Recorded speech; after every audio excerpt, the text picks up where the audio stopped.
Hey guys, tonight we begin with the darker pages of American history, a place where everything feels shadowy, vivid, or so strange that you might not even be sure whether you're dreaming or living inside a novel. It could be a screaming crowd in a Roman arena, or a quiet hallway in an abandoned hospital, but don't worry, you're not alone. I'm here to tell the story, and you just need to listen. Before we begin, tell me where you're tuning in from, and what time it is right now. It's always fascinating to see people from all over the world sharing the same moment in time. Now then, turn off the lights, set a gentle breeze, put your headphones on. In a few seconds, the screen will begin to dim. That's not a glitch. It's because blue light at night can disrupt melatonin, the hormone your body needs for deep rest and calm. A little darkness will help your brain understand it's time to rest. And now, let's begin. The year is a concept, a measurement irrelevant to the continent itself, long before the first European sails stain the horizon. North America is a tapestry of complex and sophisticated societies. It is a land not empty, but filled with the pulse of governance, the rhythms of war and peace. Hundreds of thousands of people are living across this immense expanse, their communities established for millennia. Their roots sunk deep into the soil of their ancestors, in the dense eastern woodlands. Great confederacies are forming and dissolving, the councils debating beneath the canopy of ancient trees. Along the great river valleys of the interior, city-states are rising, their earthen mounds reaching toward the sky. Centres of commerce and ceremony connected by sprawling networks of trade. On the vast windswept plains, nomadic peoples are following the great bison herds, their lives intricately woven with the movements of the animals that sustain them.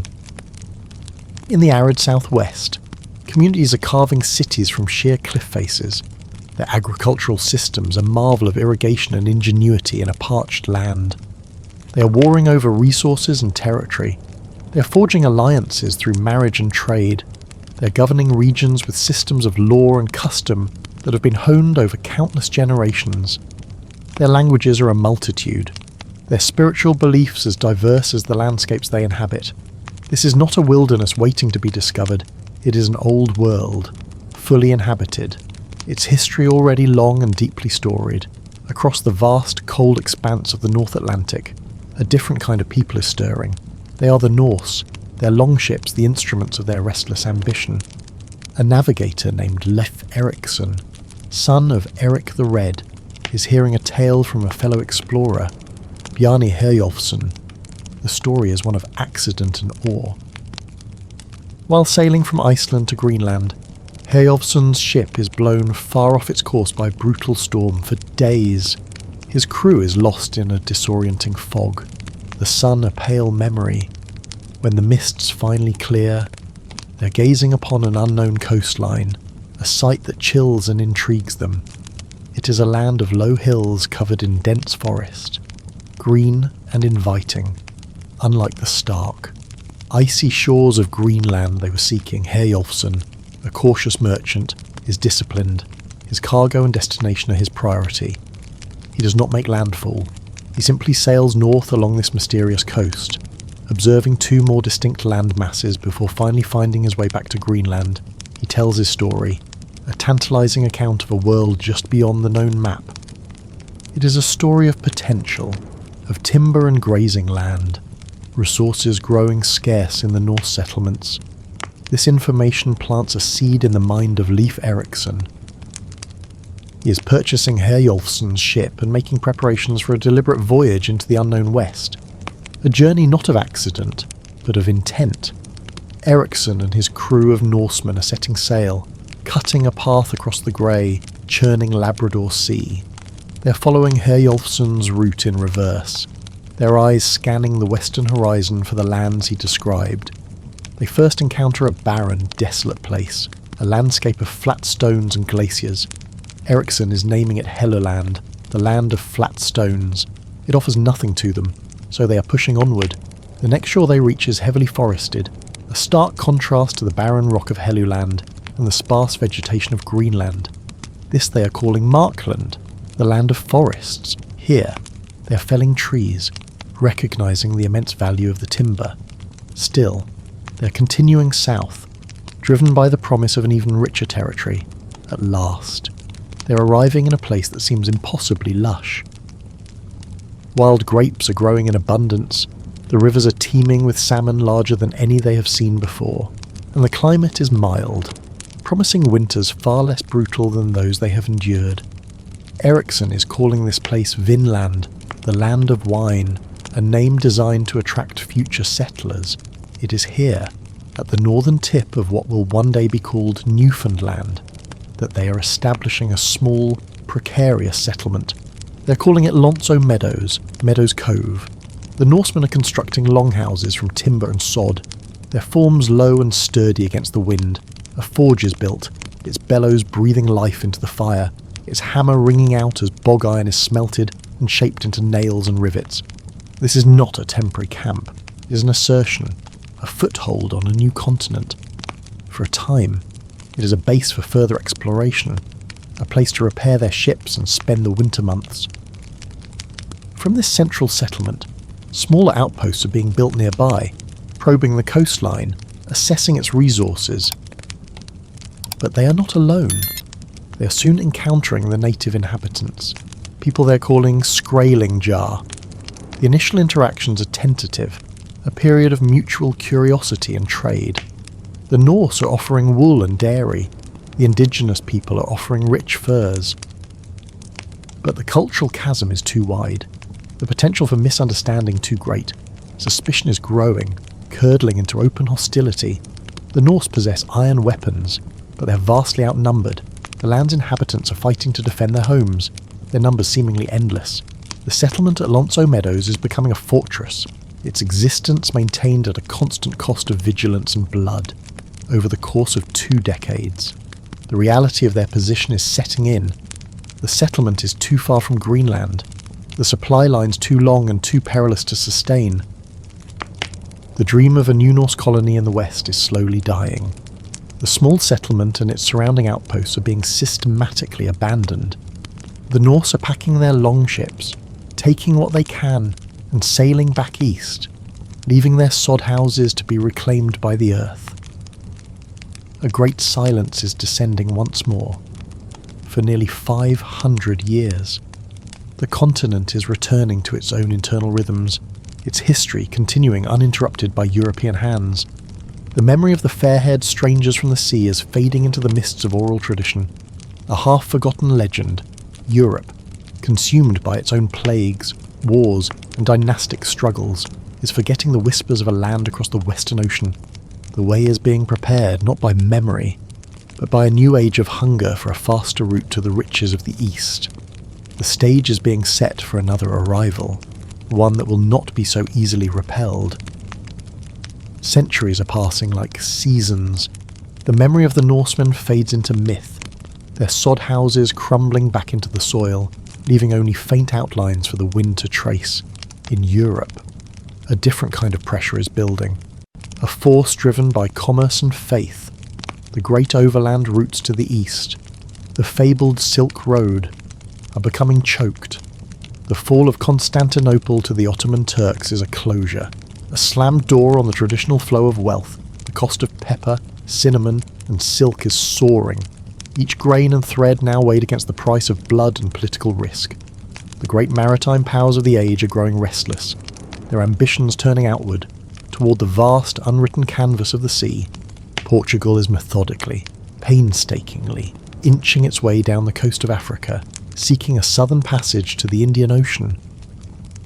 Spain, newly forged into a single kingdom by the union of Isabella and Ferdinand, and fresh from the conclusion of the Reconquista, is now looking for its own path to glory.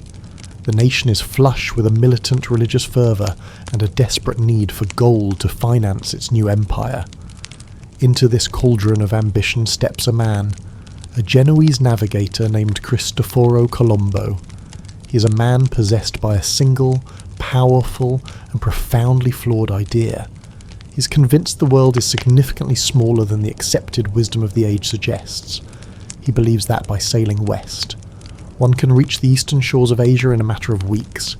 It is a theory built on miscalculation and wishful thinking, but he is presenting it with the unshakable conviction of a prophet. For years, he is a supplicant in the courts of Europe, a persistent, almost irritating presence. He is pleading his case in Portugal, only to be rebuffed by King John II's expert mariners who see the fatal errors in his geography.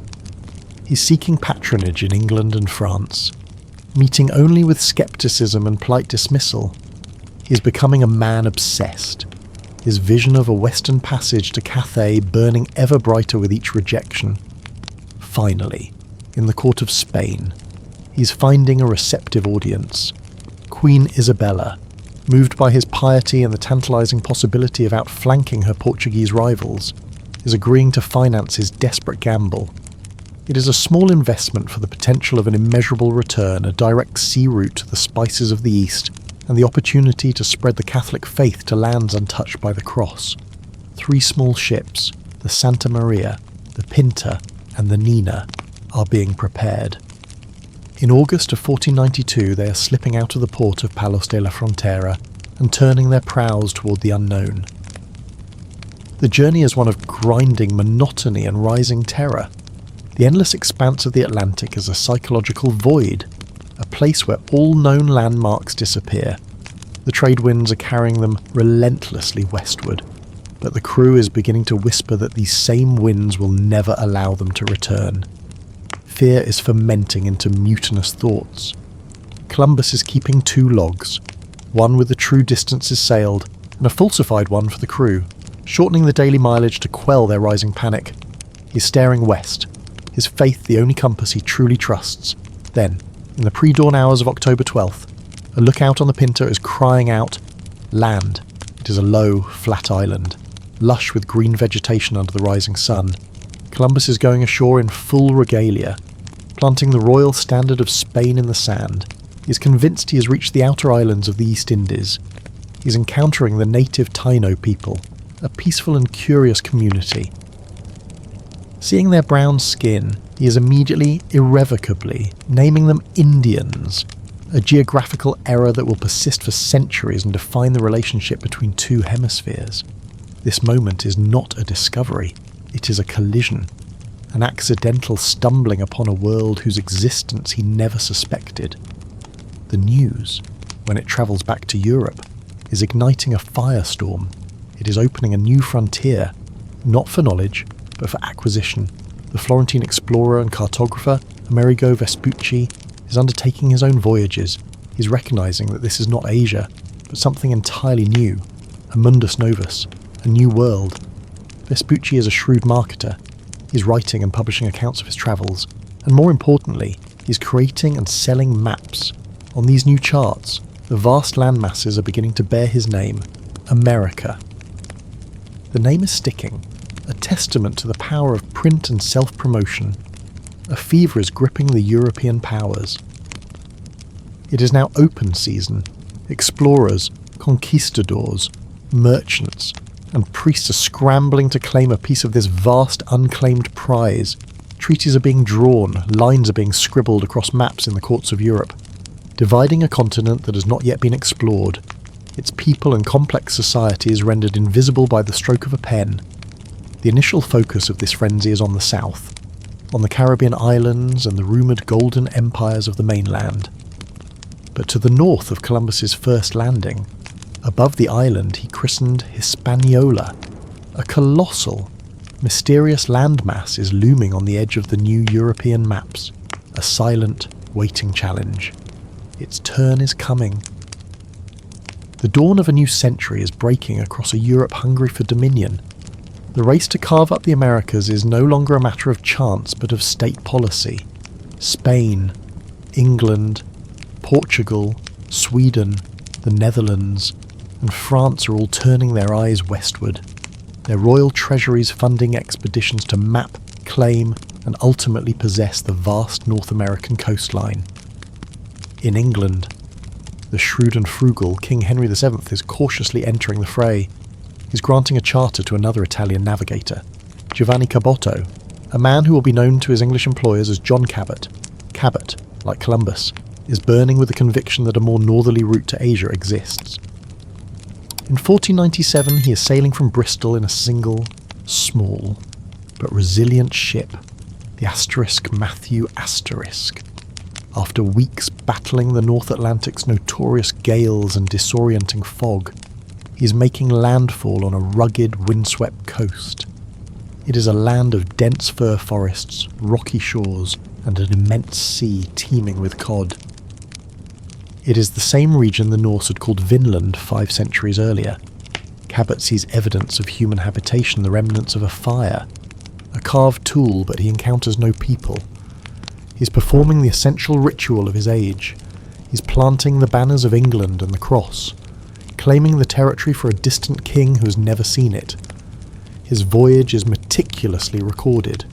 His claims entered into the official ledgers of Europe. The Norse sagas, with their tales of Leif Erikson, are lying dormant in obscure Icelandic manuscripts, their historical truth buried. Thus, in the eyes of the European powers, Cabot becomes the official discoverer of the North American continent. History is not what happens, it is what is written down. Further south, Spain is moving with far greater force and a more brutal intent. Their expeditions are not merely for charting coastlines, they're armed reconnaissance missions, searching for gold, for slaves, for any source of immediate tangible wealth. In 1513, Juan Ponce de Leon, the governor of neighbouring Puerto Rico, is leading an expedition northward. He's driven by rumours of riches and a fantastical tale of a fountain of youth, a myth that perfectly encapsulates the European lust for endless conquest and life. He's landing on a lush, subtropical peninsula during Eastertide, Pascua, Florida. The land is a riot of colourful blossoms, and he's naming it La Florida. He's finding no fountain, only dense swamps and the fierce resistance of the Calusa people. His quest ends not in eternal youth, but with a poisoned arrow, yet others are following in his wake, drawn by the same feverish dreams. The ill-fated venture of Panfilo de Narvaez ends in shipwreck and cannibalism, leaving a handful of survivors, including Alvar Núñez Cabeza de Vaca, to wander for 8 years across the vast interior, a harrowing odyssey of survival. Hernando de Soto's expedition is an even larger, more destructive enterprise. From 1539 to 1542, his army of over 600 armoured men, cavalry, and war dogs is cutting a bloody swath through the American southeast. It is a grinding, relentless march, a mobile force of terror seeking an empire of gold to rival that of the Aztecs or Incas. They're finding none. Instead, they're encountering the complex, populous societies of the Mississippian chiefdoms. They're taking what they need: food, guides, women by force, leaving a trail of shattered communities and smouldering villages. Their greatest legacy is invisible. In their wake, European diseases are sweeping through the native populations, a devastating plague that precedes them, emptying the very lands they seek to conquer. Meanwhile, England's great rival, France, is probing the northern latitudes, still chasing the elusive phantom of a northwest passage. In 1524, King Francis VI is commissioning the Florentine explorer Giovanni da Verrazzano. Verrazzano is systematically charting the eastern seaboard from the Carolinas to Newfoundland. He's sailing into a magnificent, deep-water harbour, noting the high bluffs of an island the natives call Mannahatta. A decade later, Jacques Cartier is navigating the vast Gulf of St. Lawrence. He's pushing deep inland, up a mighty river he is convinced is the passage to China. He's trading with the St. Lawrence Iroquoians at the villages of Stadacona and Hochelaga, raising a 30-foot wooden cross to claim the entire region for France. All along the coast, these encounters are repeating themselves, a series of fragile, often violent first meetings. A steel axe head is traded for a canoe full of corn.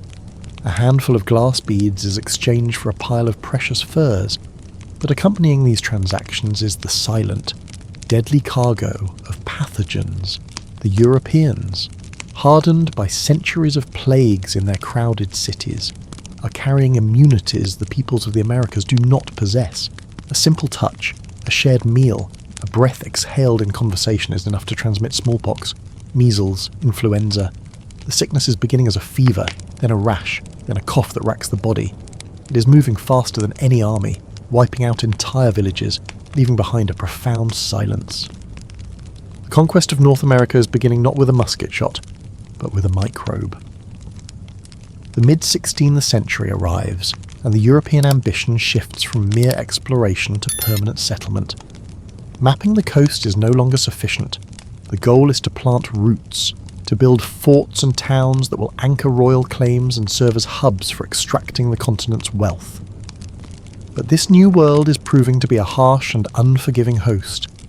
Establishing a lasting colony is a brutal calculus of survival, an equation where the variables are starvation, disease, and the constant threat of violence. The land does not yield its bounty easily to men unfamiliar with its rhythms. The first attempts are a litany of failures, ghost settlements swallowed by the wilderness. In 1564, a group of French Huguenots, Protestants fleeing religious persecution, is attempting to build a sanctuary in the sun-drenched lands of Florida. They are establishing Fort Caroline on the banks of the St. Johns River. It is a place of hope, a potential haven.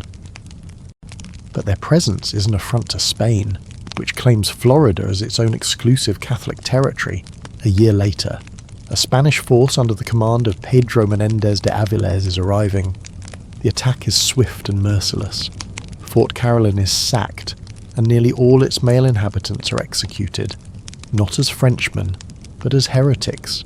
The Spanish are then building their own settlement a short distance away, a presidio they are naming St. Augustine, built on the ashes of French hope. It is a statement of intent, a grim fortress town that will endure. St. Augustine becomes the first permanent European settlement in North America, its foundations laid in blood and religious intolerance.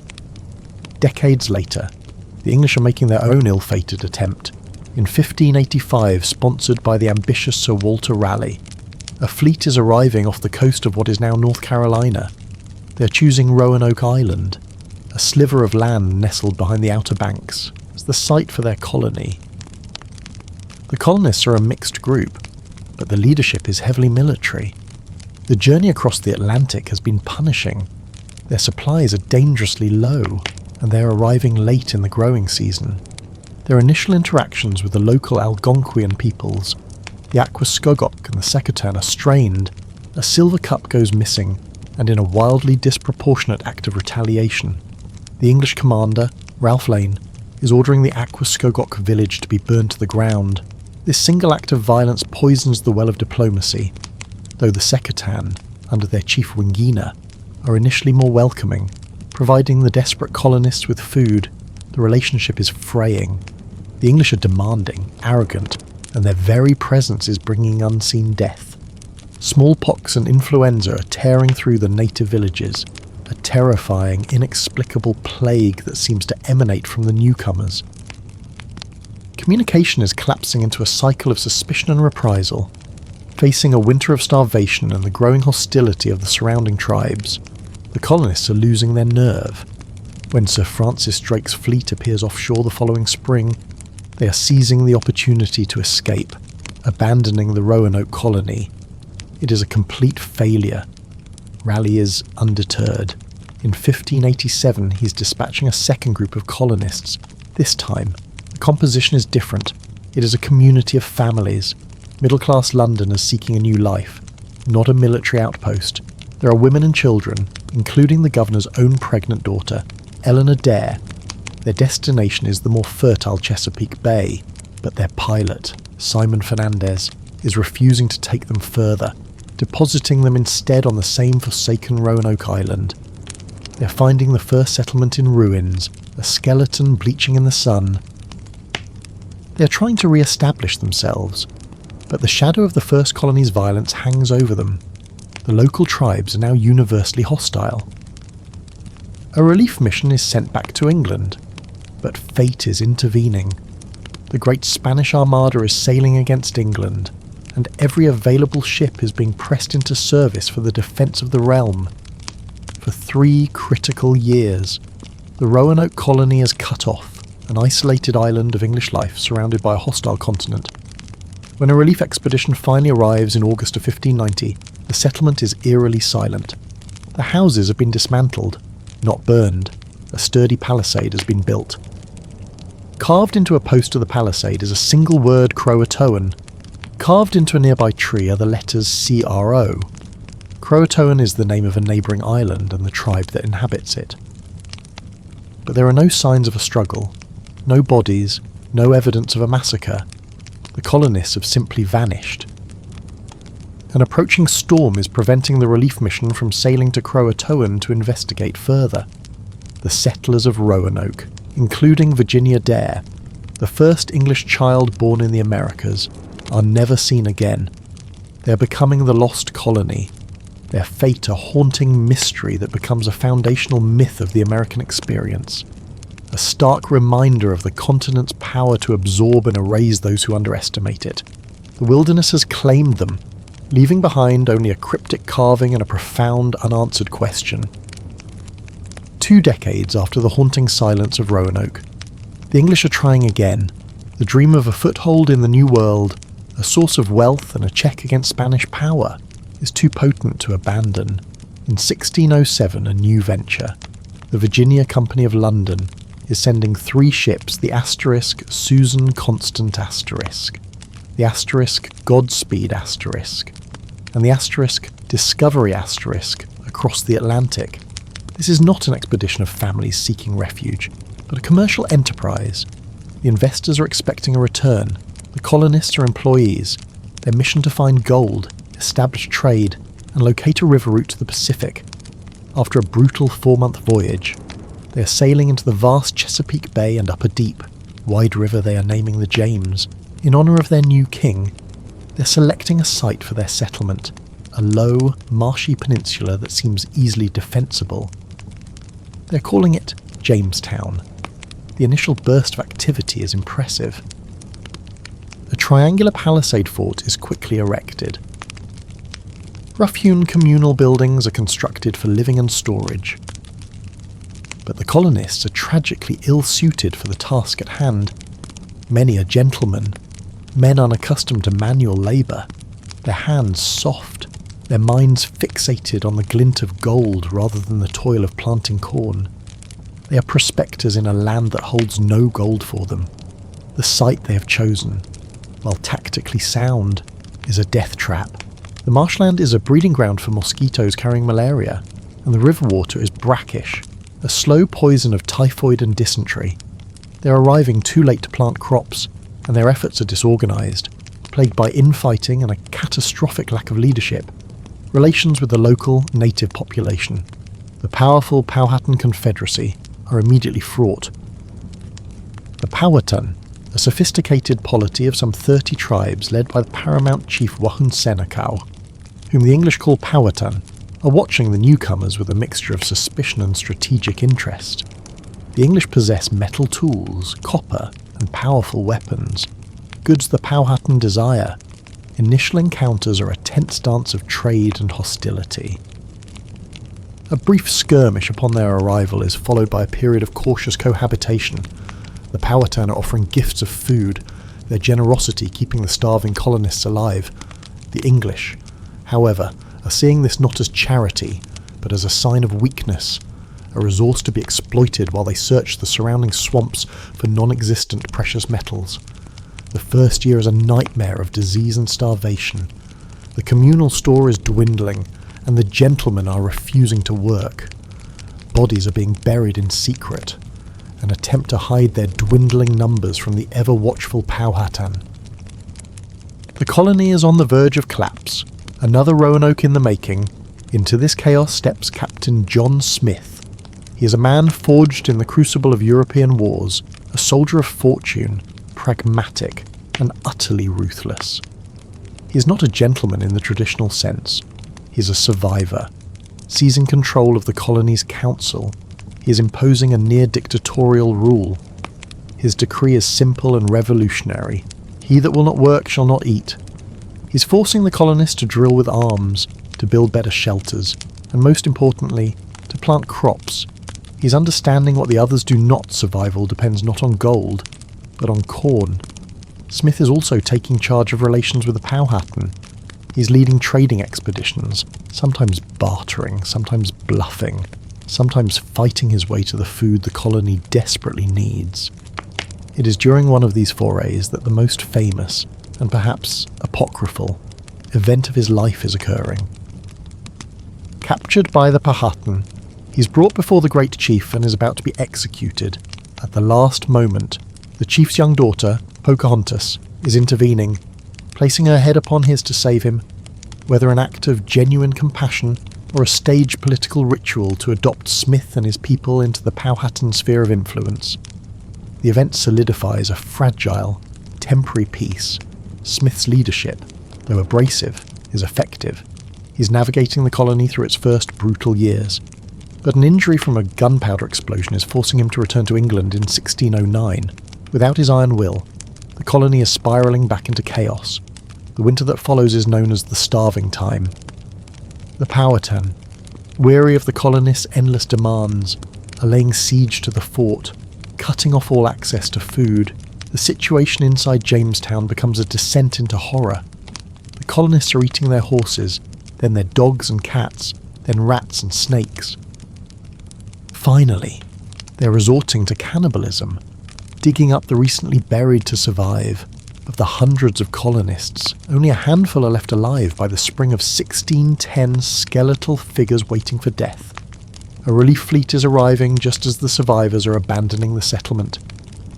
The new governor, Lord de la Warr, is imposing an even harsher military discipline. The colony is saved from the brink, but its survival is a testament to sheer, bloody-minded persistence. Jamestown is not thriving, but it is enduring. It is becoming the first English settlement to survive in the New World, its foundations laid not on gold, but on graves and the hard-won knowledge that the continent's true riches lay in the soil itself.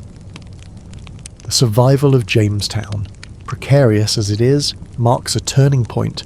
The colony is slowly, painfully, finding its footing. The illusion of quick riches is dissolving, replaced by the sober reality of agricultural labour. A new commodity, more valuable than any imagined gold, is transforming Virginia's fortunes. It is tobacco, a strain introduced by John Rolfe, a crop perfectly suited to the region's soil and climate. Europe is developing an insatiable appetite for the jovial weed, and the price is soaring. Vast tracts of land are being cleared along the James River, the dense forest giving way to endless fields of green gold leaves. The colony is reorienting itself entirely around the cultivation of this single cash crop. The demand for land is becoming as ravenous as the demand for the tobacco it produces.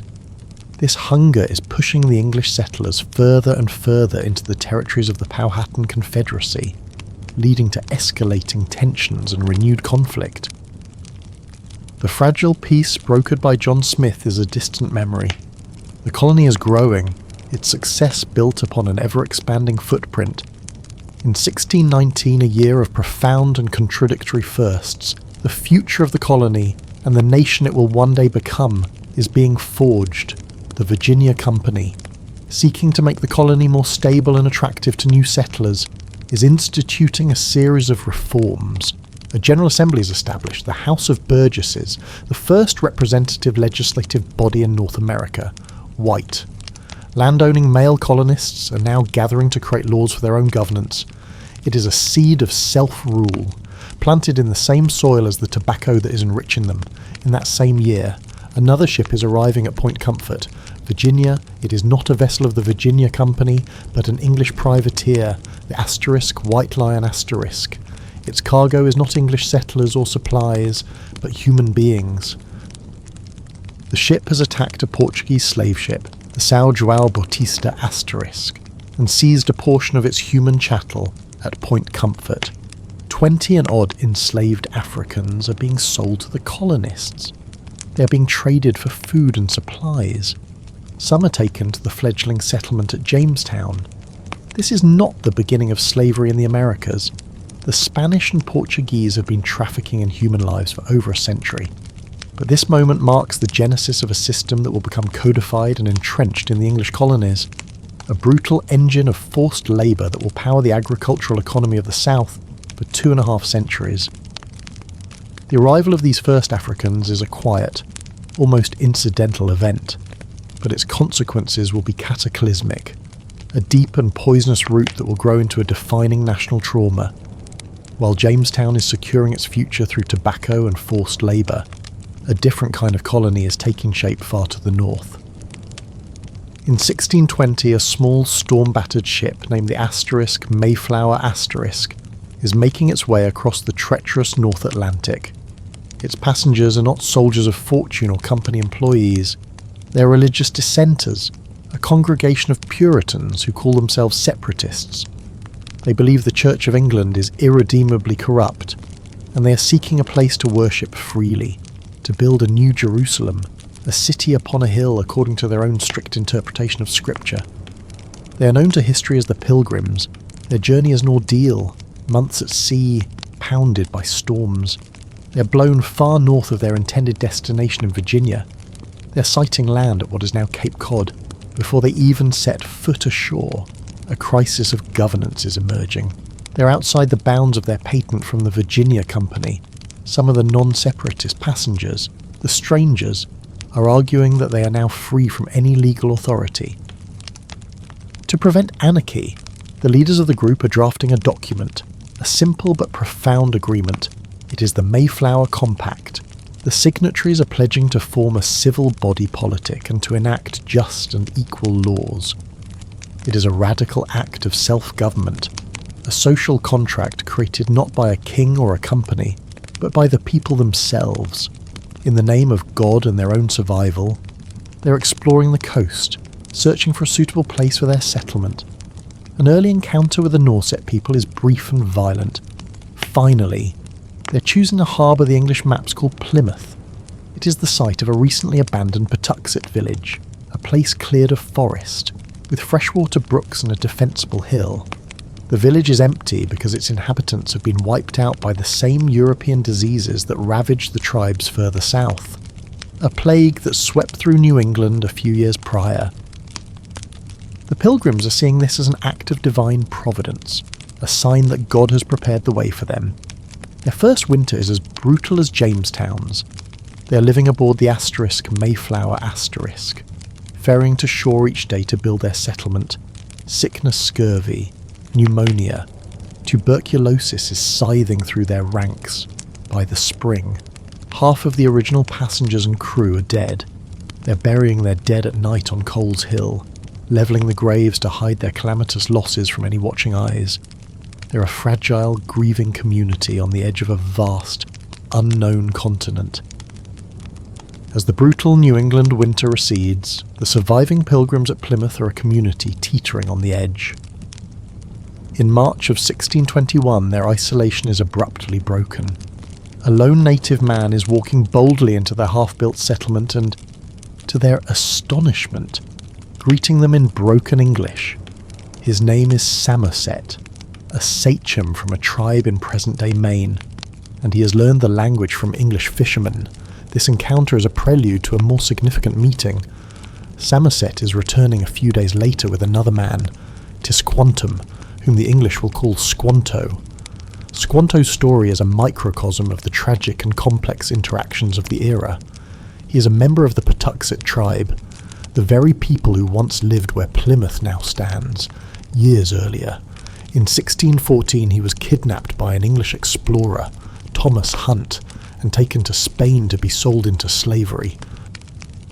He was rescued by Franciscan friars, made his way to England, and eventually managed to secure passage back to North America, only to find his entire village, his family, everyone he'd ever known, wiped out by the plague. He's a man without a people, a ghost in his own land, now living with the neighbouring Wampanoag tribe. He speaks fluent English, a skill that makes him invaluable, and a man whose experiences have left him with a deep and understandable distrust of the English. He's acting as the interpreter for the great sachem of the Wampanoag, Massasoit. Massasoit is a shrewd and powerful leader. He's observing the English with caution. His own people have been devastated by the recent epidemic, and he's facing political pressure from his rivals, the Narragansett tribe, who are largely spared by the disease. He's seeing the English, with their powerful muskets, not as an existential threat, but as potential allies in a shifting political landscape. Through Squanto's careful translation, a treaty is forged. It is an agreement of mutual non-aggression and defence. The Pilgrims and the Wampanoag are pledging to live in peace and to aid one another against their respective enemies. It is a pact born of mutual vulnerability. The Pilgrims need the Wampanoag's knowledge of the land to survive. The Wampanoag need the Pilgrims' firepower to secure their position. Squanto is remaining with the Pilgrims, his guidance becoming the difference between life and death. He's teaching them how to plant corn, using fish as fertilizer in the sandy soil. He's showing them where to fish and how to hunt. He is their bridge to this new world, a guide sent, in their view, by God's own hand, that autumn, after their first successful harvest. The Pilgrims are planning a celebration, a day of feasting and thanksgiving for their survival. Governor William Bradford is inviting Massasoit and his people to join them. The sachem is arriving with some 90 of his men, a force that initially alarms the small English community. The celebration is lasting for 3 days. The Pilgrims are contributing fowl and other harvested crops. The Wampanoag are bringing 5 deer they have hunted. It is a moment of shared bounty, a fragile peace celebrated in the crisp autumn air. It will be remembered centuries later as the first Thanksgiving, an idealized symbol of harmony between two cultures. The reality is far more complex, a temporary alignment of interests in a world that is about to be irrevocably altered. The success of Plymouth, like that of Jamestown, is not going unnoticed in England. It is proving that permanent settlement is possible. The trickle of colonists is beginning to swell into a steady stream. Enterprising companies and individuals are seeing opportunity, not just for religious freedom, but for economic gain. Throughout the 17th century, the English are spreading out, their settlements budding along the coast. The Massachusetts Bay Colony, established in 1630, is a far larger and better funded Puritan enterprise than Plymouth. It is absorbing the smaller Plymouth colony and others as it grows, its influence spreading like a vine across New England. As these colonies become more established, a robust transatlantic trade is developing. Ships laden with lumber, fur, and tobacco are sailing east to England. They're returning packed with manufactured goods, capital, and most importantly, more colonists. The small coastal footholds are expanding into defined territories. Large swaths of land claimed in the name of a distant English king. The map of North America is being redrawn, its ancient tribal boundaries overwritten by the strait, sharp lines of colonial charters. This relentless expansion is setting the stage for inevitable conflict, not only with the native peoples being displaced, but also with the other European powers who are simultaneously trying to carve out their own empires along the same contested coastline. The continent is becoming a chessboard for the ambitions of European kings and queens. The English are not the only European power sinking roots into North American soil. The Dutch, a nation of merchants and mariners at the apex of their global power, are also looking west. In 1609, sailing for the Dutch East India Company, the English captain Henry Hudson is guiding his ship, the *halve main*, or *half moon*, up a wide, majestic river, searching, like so many before him, for a water route to Asia. He's finding not a passage to the Pacific, but a magnificent natural harbour and a river valley rich with fur-bearing animals, based on his exploration. The Dutch are laying claim to the entire region. In 1614, the newly chartered Dutch West India Company is beginning to establish permanent settlements. These are not colonies of religious dissenters, but commercial outposts designed to control the lucrative fur trade. Small trading posts are sprouting on Governor's Island and up and down the river that now bears Hudson's name. This sprawling territory is being christened New Netherland. It is a polyglot, pragmatic enterprise from its inception, attracting a diverse mix of Walloons, Huguenots, Germans, Scandinavians, and free and enslaved Africans. The central hub of this commercial empire is being established on the long, slender island the Lenape people call Mannahatta. In 1624, fearing incursions from the English to the north and the Swedes to the south, the Dutch are consolidating their presence. The director of the colony, Peter Minuit, is conducting a now legendary transaction. He is purchasing the island of Manhattan from the local Muncie Lenape for a collection of trade goods kettles, beads, axes, and cloth valued at 60 Dutch guilders, roughly equivalent to $24. It is a transaction rife with cultural misunderstanding. The Dutch believe they are purchasing the land outright, a concept of private ownership alien to the Lenape, who likely see the exchange as a gift for sharing the use of the territory. At the southern tip of the island, a formidable earthen and stone fortification is being constructed at Fort Amsterdam. The settlement that grows up in the shadow of its walls is called New Amsterdam. It is a company town, its streets laid out not by a grand design, but by the practical paths of commerce. It is utilising its unique geography, harnessing the power of its rivers for trade and its winds for mills. From its earliest days, New Amsterdam is a city of trade, its docks bustling with ships from across the Atlantic world. Its tolerant, business-first ethos makes it a magnet for those seeking opportunity rather than salvation.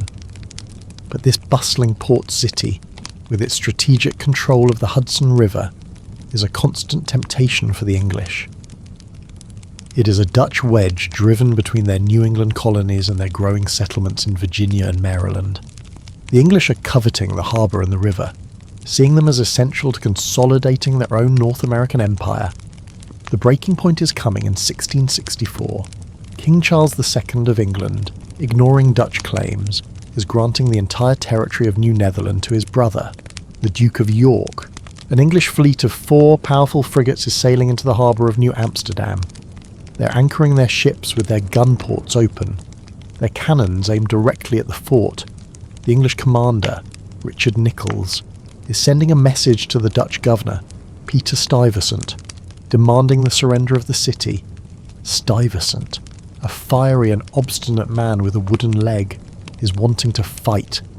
He's tearing up the English demand in a rage and trying to rally the city's burghers to defend their homes. But the citizens of New Amsterdam are merchants, not soldiers. They are looking at the overwhelming English naval power, at their own poorly maintained fort, and at their stores of valuable goods. They are seeing a fight they cannot win, a fight that will only lead to the destruction of their property and the ruin of their trade. They are refusing to support Stuyvesant. Outnumbered and with no popular support for a suicidal defence, Stuyvesant is forced to capitulate. On September 8, 1664, New Amsterdam is surrendered to the English without a single shot being fired. The bloodless conquest is sparking the Second Anglo-Dutch War in Europe, but on the ground in North America, the transition is remarkably smooth. The English are respecting property rights and allowing a degree of religious freedom. In June of 1665, the city is reincorporated under English law. Both the city and the colony of New Netherland are being renamed in honour of their new proprietor, the Duke of York. New Amsterdam is becoming New York. The English have surgically removed the Dutch obstacle, unifying their coastal territories and securing the finest harbour on the Atlantic seaboard. The city's fundamental character, however, remains, it is, and always will be, a city of commerce, a place where ambition and capital converge, a gateway to the continent. While the English and Dutch are vying for control of the northeastern coast, the other great powers of Europe are consolidating their own vast and sprawling claims. Spain, the first to arrive, is building its empire from the south and west. Their early foothold in St. Augustine, Florida, is the anchor for a long, tenuous chain of missions and presidios.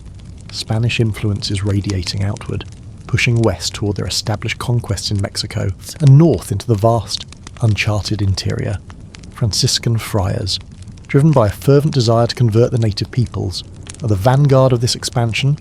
They are establishing missions in the lands of the Apalachee, Timucua and Gual peoples, imposing a new religion and a new way of life. The cross and the sword are advancing together. The Spanish are carving a path through the heart of the continent, their claims stretching from the sweltering swamps of Florida, across the sun-baked plains of Texas and the deserts of the Southwest, all the way to the Pacific coast of California. By the close of the 17th century, Spain's North American empire is a colossal but sparsely populated domain, a network of isolated outposts connected by long, dangerous trails, its borders defined more by ambition on a map than by actual control on the ground. Meanwhile, France, England's perennial rival, is pursuing a different strategy in the north. Their colonial ambitions are centred on the cold, clear waters of the St. Lawrence River. The dream of a northwest passage to Asia is still flickering, but the immediate reality is the immense wealth of the fur trade. The French are establishing a series of fortified trading posts that are becoming the nuclei of their North American empire, Tadoussac at the mouth of the Saguenay River, then the formidable settlement of Quebec, perched high on a cliff overlooking the St. Lawrence.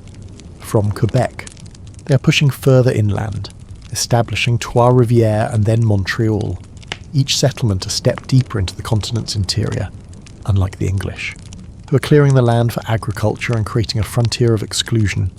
The French are building an empire of inclusion, based on trade and alliance with the native peoples. French asterisk, coureurs des bois asterisk, or runners of the woods, are paddling their canoes deep into the Great Lakes region, living among the Algonquin, Huron, and other tribes, learning their languages, adopting their customs, and marrying their women. These relationships are the bedrock of the French fur trade, creating a vast network of kinship and commerce that extends thousands of miles into the wilderness. From the Great Lakes, French explorers and missionaries like Jacques Marquette and Louis Joliet are venturing south. Following the whispers of a great river that flows to the sea, they are descending the Mississippi, revealing the continent's true geography. Following them is the ambitious René Robert Cavelier, Sieur de la Salle. In 1682 he is completing the journey, reaching the Gulf of Mexico and claiming the entire Mississippi River basin for King Louis XIV, naming it Louisiana in his honour. This claim is immense, a vast territory that effectively cuts the continent in half. To secure this new territory and control access to the Mississippi, the French are understanding they need a port at its mouth. In 1718 they are founding a city on a crescent-shaped bend in the river, a site chosen for its strategic position despite its vulnerability to floods and hurricanes. It is a city born of imperial strategy in a sweltering, disease-ridden swamp. They are naming it La Nouvelle Orléans, or New Orleans, from its inception.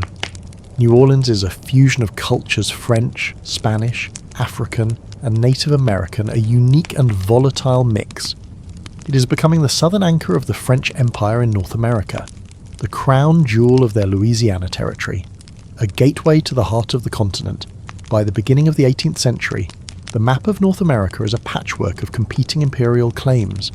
The English are controlling a narrow but densely populated strip along the Atlantic coast. The Spanish are holding a vast arc from Florida to California, and the French are possessing the great water routes of the St. Lawrence and the Mississippi, their territory encircling the English colonies. These colonial territories are defined by treaties signed in distant European capitals, agreements that completely ignore the complex political realities on the ground. The native peoples, who have lived on this land for millennia, are not seen as sovereign nations, but as obstacles or pawns in a great imperial game. The stage is being set for a century of conflict, a series of brutal wars that will determine which empire will ultimately dominate the continent. The dawn of the 18th century finds the North American continent a tinderbox of imperial rivalries. The neat lines drawn on European maps are a fiction, overlying a volatile reality of contested frontiers and shifting alliances. The native peoples are not passive victims in this drama.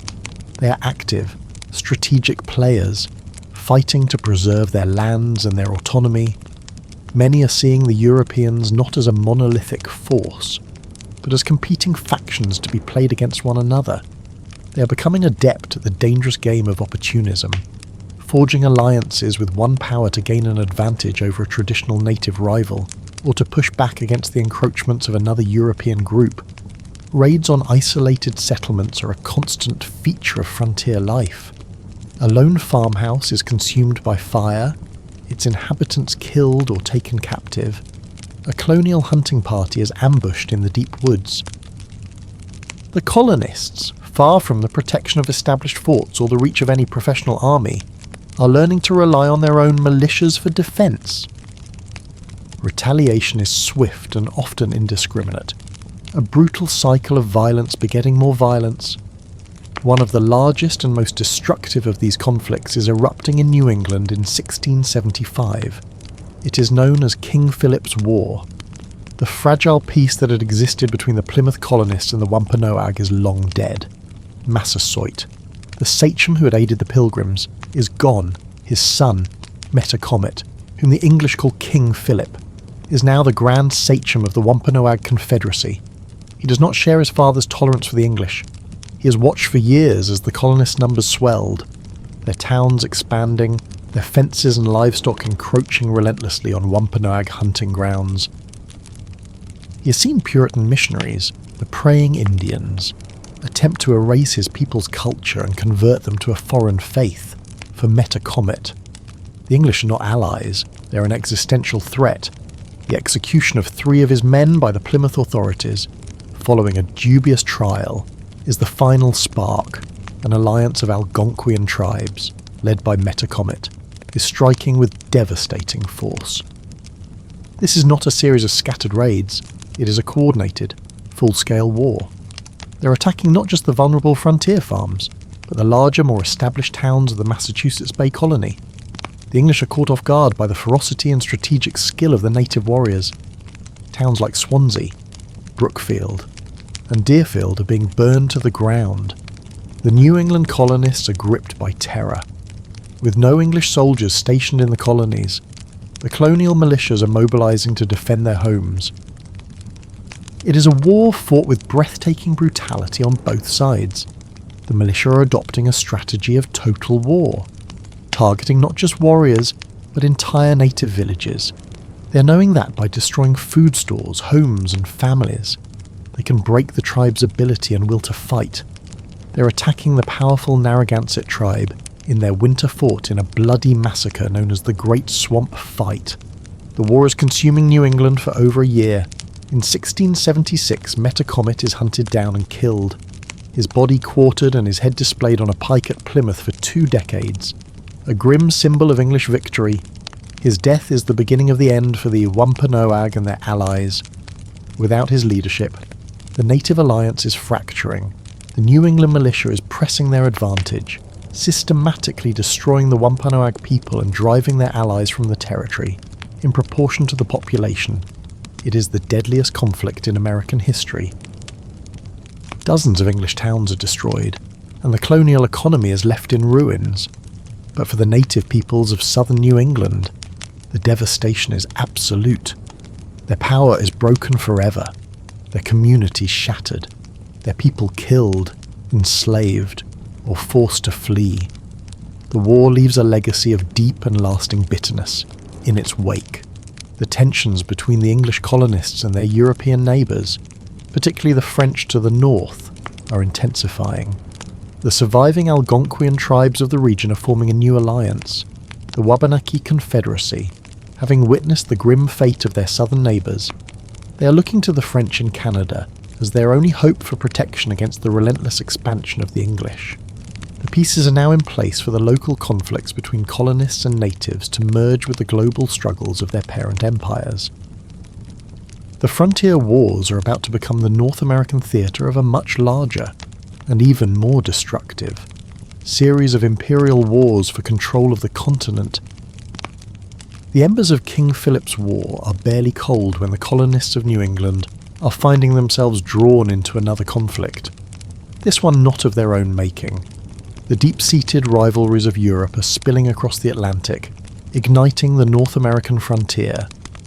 In 1688, the Glorious Revolution in England is deposing the Catholic King James II and bringing the Protestant William of Orange to the throne. This event is triggering a massive European war, pitting a grand alliance led by England and the Dutch Republic against the expansionist ambitions of King Louis XIV's France in North America. This conflict is becoming known as King William's War. It is the first of 4 major colonial wars that will pit the French and their native allies against the English and their allies in a struggle for continental supremacy. The fighting is erupting along the contested borderlands of New York, New England, and Acadia. The French, allied with the Wabanaki Confederacy, are launching a series of devastating raids on English frontier settlements. In the winter of 1690, war parties are striking at Schenectady in New York and Salmon Falls in New Hampshire. Bringing the terror of war deep into the English colonies, the English, in turn, are relying on their powerful allies, the Iroquois Confederacy, a formidable league of 5 nations that controls the territory south of Lake Ontario. The Iroquois are launching their own brutal attacks on French settlements along the St. Lawrence River, most notably the massacre at Lachine near Montreal. English colonial forces are mounting their own offensives. A naval expedition from Massachusetts, led by Sir William Phipps, is successfully capturing the French fort at Port Royal in Acadia, a region that will later be known as Nova Scotia. Buoyed by this success, Phipps is leading a much larger and more ambitious expedition against the heart of New France, the fortress city of Quebec, but the assault is a dismal failure. The formidable defences of Quebec and the onset of winter are forcing the New Englanders into a humiliating retreat. For nearly a decade, the war is dragging on, a brutal slog of raids and counter-raids, of ambushes in the deep woods and sieges of isolated forts. Neither side is able to land a decisive blow. The French cannot take the major English centres like Boston, and the English cannot take Quebec. The war is officially concluding in 1697 with the Treaty of Ryswick. The treaty is a classic European diplomatic solution. It is restoring all colonial borders to their pre-war status, a principle known as *status quo, antebellum asterisk, for the colonists and their native allies who have bled and died for 9 years. The result is infuriating. Nothing has been gained. No territorial disputes have been settled. Acadia's returned to the French. The peace is fragile, little more than a temporary truce. The underlying tensions remain, simmering just below the surface. Just 4 years later, the dynastic squabbles of Europe are once again plunging the world into war. In 1701, King Charles II of Spain, the last of the Habsburg line, is dying without a direct heir. His will is naming Philip of Anjou, the grandson of Francis Louis XIV, as his successor. The prospect of a union between the powerful French and Spanish thrones is terrifying the other European powers. A new Grand Alliance, comprised of England, Austria, and the Dutch Republic, is forming to stop the French from taking control of the vast Spanish Empire. This conflict, known as the War of the Spanish Succession in Europe, is called Queen Anne's War in North America. The fighting is quickly spreading to the colonies. In the south, English colonists from the province of Carolina are engaging in a brutal frontier war with Spanish Florida and their French allies in Louisiana. The conflict is devastating the native populations of the region, who are caught between the warring European powers. The English are ultimately securing their hold on the territory that will become Georgia in the north. The pattern of King William's War is repeating itself. The Wabanaki are once again siding with the French, their raids plaguing the frontier towns of Massachusetts and New Hampshire. The English are again launching expeditions against Acadia and Quebec. They are making considerable gains in Acadia, recapturing Port Royal for good this time. But their major assaults on Quebec are again failing, thwarted by logistical problems and the formidable defences of the city. The war is dragging on for over a decade, a continuous state of violence that is wreaking havoc on colonial and native communities alike. The fighting in North America has little impact on the war's outcome in Europe, which is finally ending with the Treaty of Utrecht in 1713, this time. The treaty has significant consequences for North America. France is forced to cede vital territory to the English, including permanent control of Acadia, now Nova Scotia, Newfoundland, and the vast Hudson Bay region. These concessions are a major blow to the French Empire in North America. Critically, the treaty does not include the various native tribes who fought on either side. Their land claims are ignored, their futures left uncertain. The Treaty of Utrecht is not creating a lasting peace, it is merely setting the stage for the next, and even more decisive, round of conflict. For nearly 3 decades following the Treaty of Utrecht, a fragile, uneasy peace settles over North America. This period of relative calm is allowing the English colonies to experience unprecedented growth. Freed from the constant threat of major French and native raids, the population is booming and the colonial economy is expanding and diversifying. The small coastal settlements of the 17th century are maturing into complex, self-governing societies with thriving economies based on agriculture, textile production, shipbuilding, and maritime trade. The colonies are becoming increasingly valuable to the British Empire, not just as sources of raw materials but as markets for finished goods. This prosperity, however, is built upon a brutal and ever-expanding system of human bondage. The North American colonies are now deeply enmeshed in the grotesque logic of the triangle trade. It is a vast oceanic engine of commerce powered by human suffering. Ships are leaving the ports of New England laden with rum and other goods, bound for the coast of West Africa. There, the cargo is traded for captured Africans, who are packed into the hellish, disease-ridden holds of slave ships for the tortuous Middle Passage across the Atlantic. In the Caribbean islands, the human cargo is sold to work the brutal sugar plantations. The ships are then loaded with molasses, a byproduct of sugar production, and are sailing back to New England, where the molasses is distilled into the rum that will begin the cycle anew. It is a closed, horrifyingly efficient loop of profit and death. While slavery is most rampant in the sugar colonies of the Caribbean and South America, it is growing rapidly in the North American colonies as well. In the southern colonies, large plantations cultivating tobacco, rice, and indigo are becoming entirely dependent on enslaved African labour. Even in the northern colonies, where the economy is more diversified, slavery is a significant presence, with enslaved people working as domestic servants, farmhands, and skilled artisans. The numbers are staggering and tell a story of escalating inhumanity. In the first quarter of the 17th century, roughly 300,000 Africans were forcibly transported to the Americas.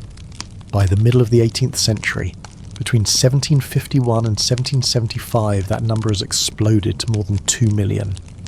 The immense wealth being generated in the Americas is directly fueling the growth of the slave trade, and it is this same wealth that is leading to the next imperial conflict. The war, when it comes, begins not with a clash of armies, but with a severed ear.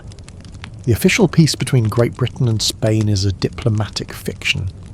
The British are resentful of Spain's mercantile stranglehold on the South American and Caribbean markets. The Spanish, in turn, are deeply suspicious of British encroachment in North America, particularly the founding of the new colony of Georgia in 1733, which they see as a direct threat to their control of Florida. Spanish patrol vessels are frequently boarding British merchant ships, searching for contraband goods smuggled in violation of restrictive trade treaties.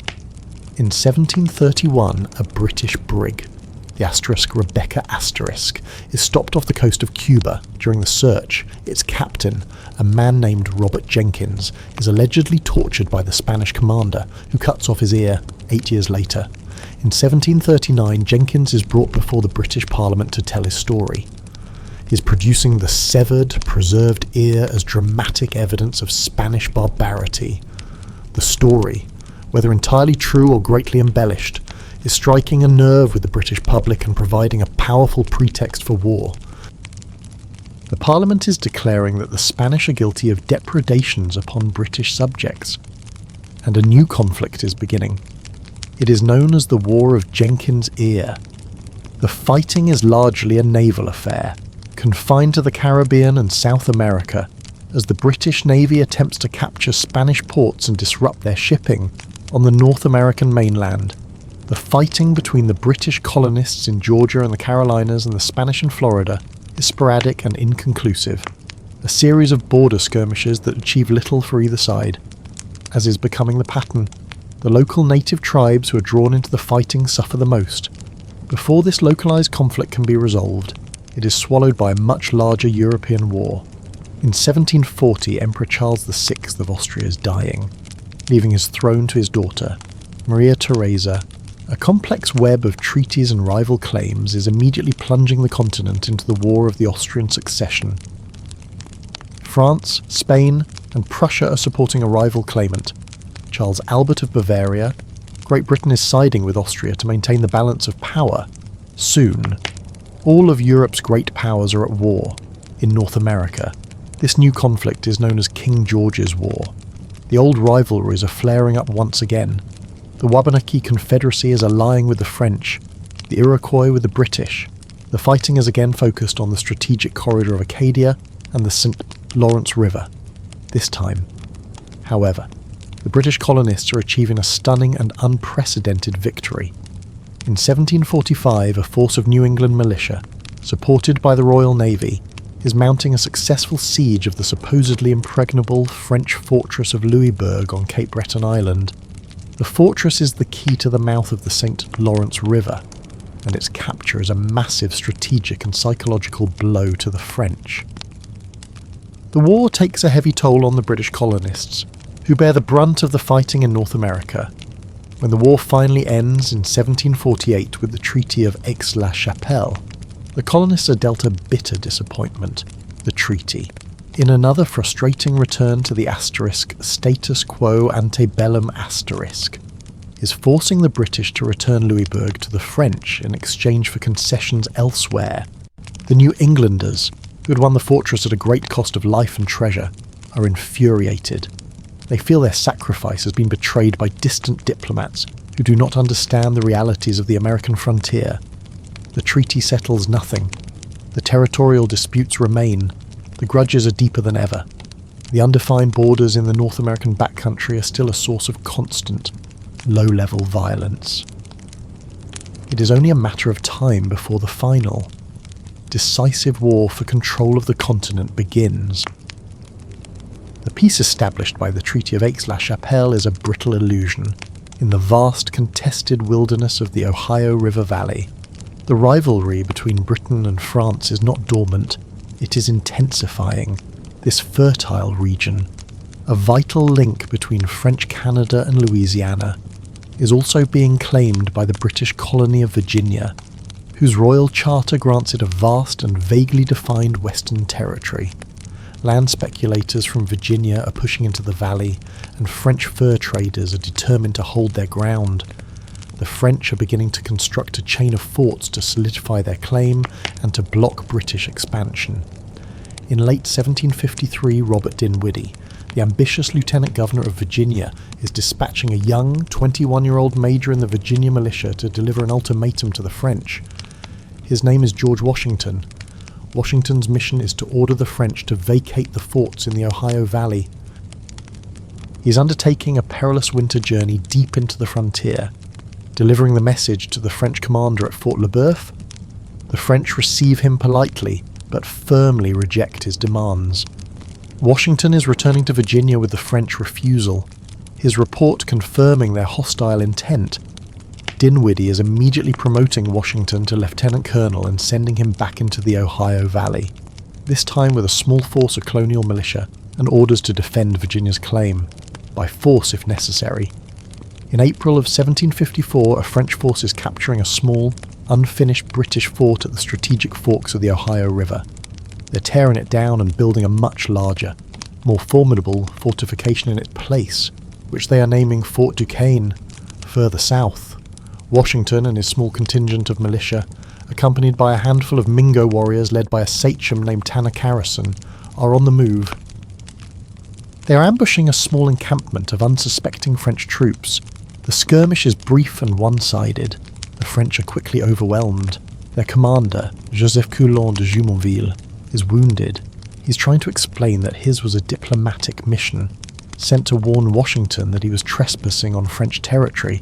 But before any discussion can take place, Tanacharison, who harbours a deep hatred for the French, is stepping forward and killing the wounded French officer with a tomahawk. It is a shocking act of violence that transforms a minor border incident into an international crisis. Washington is horrified. He knows the French will seek immediate and overwhelming retaliation. He is hastily constructing a small, circular stockade in a low-lying meadow. a defensive position he grimly names Fort Necessity. As he predicted, a much larger force of French troops and their native allies is soon arriving from Fort Duquesne.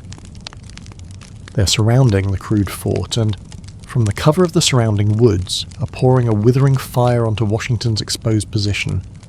A torrential downpour is turning the floor of the fort into a muddy quagmire, soaking the colonists' gunpowder and rendering their muskets useless. After a day of fighting, with his forces decimated and his position untenable, Washington is forced to surrender. He is signing a document of capitulation, written in French, a language he cannot read. In the document, he is unwittingly admitting to the assassination of Jumonville. This small skirmish in the backwoods of Pennsylvania is the spark that ignites a global inferno. Governor Dinwiddie is appealing for aid from the other colonies and from the British government, the British Crown, fearing that this French incursion will solidify their control of the Ohio Valley, is responding with force.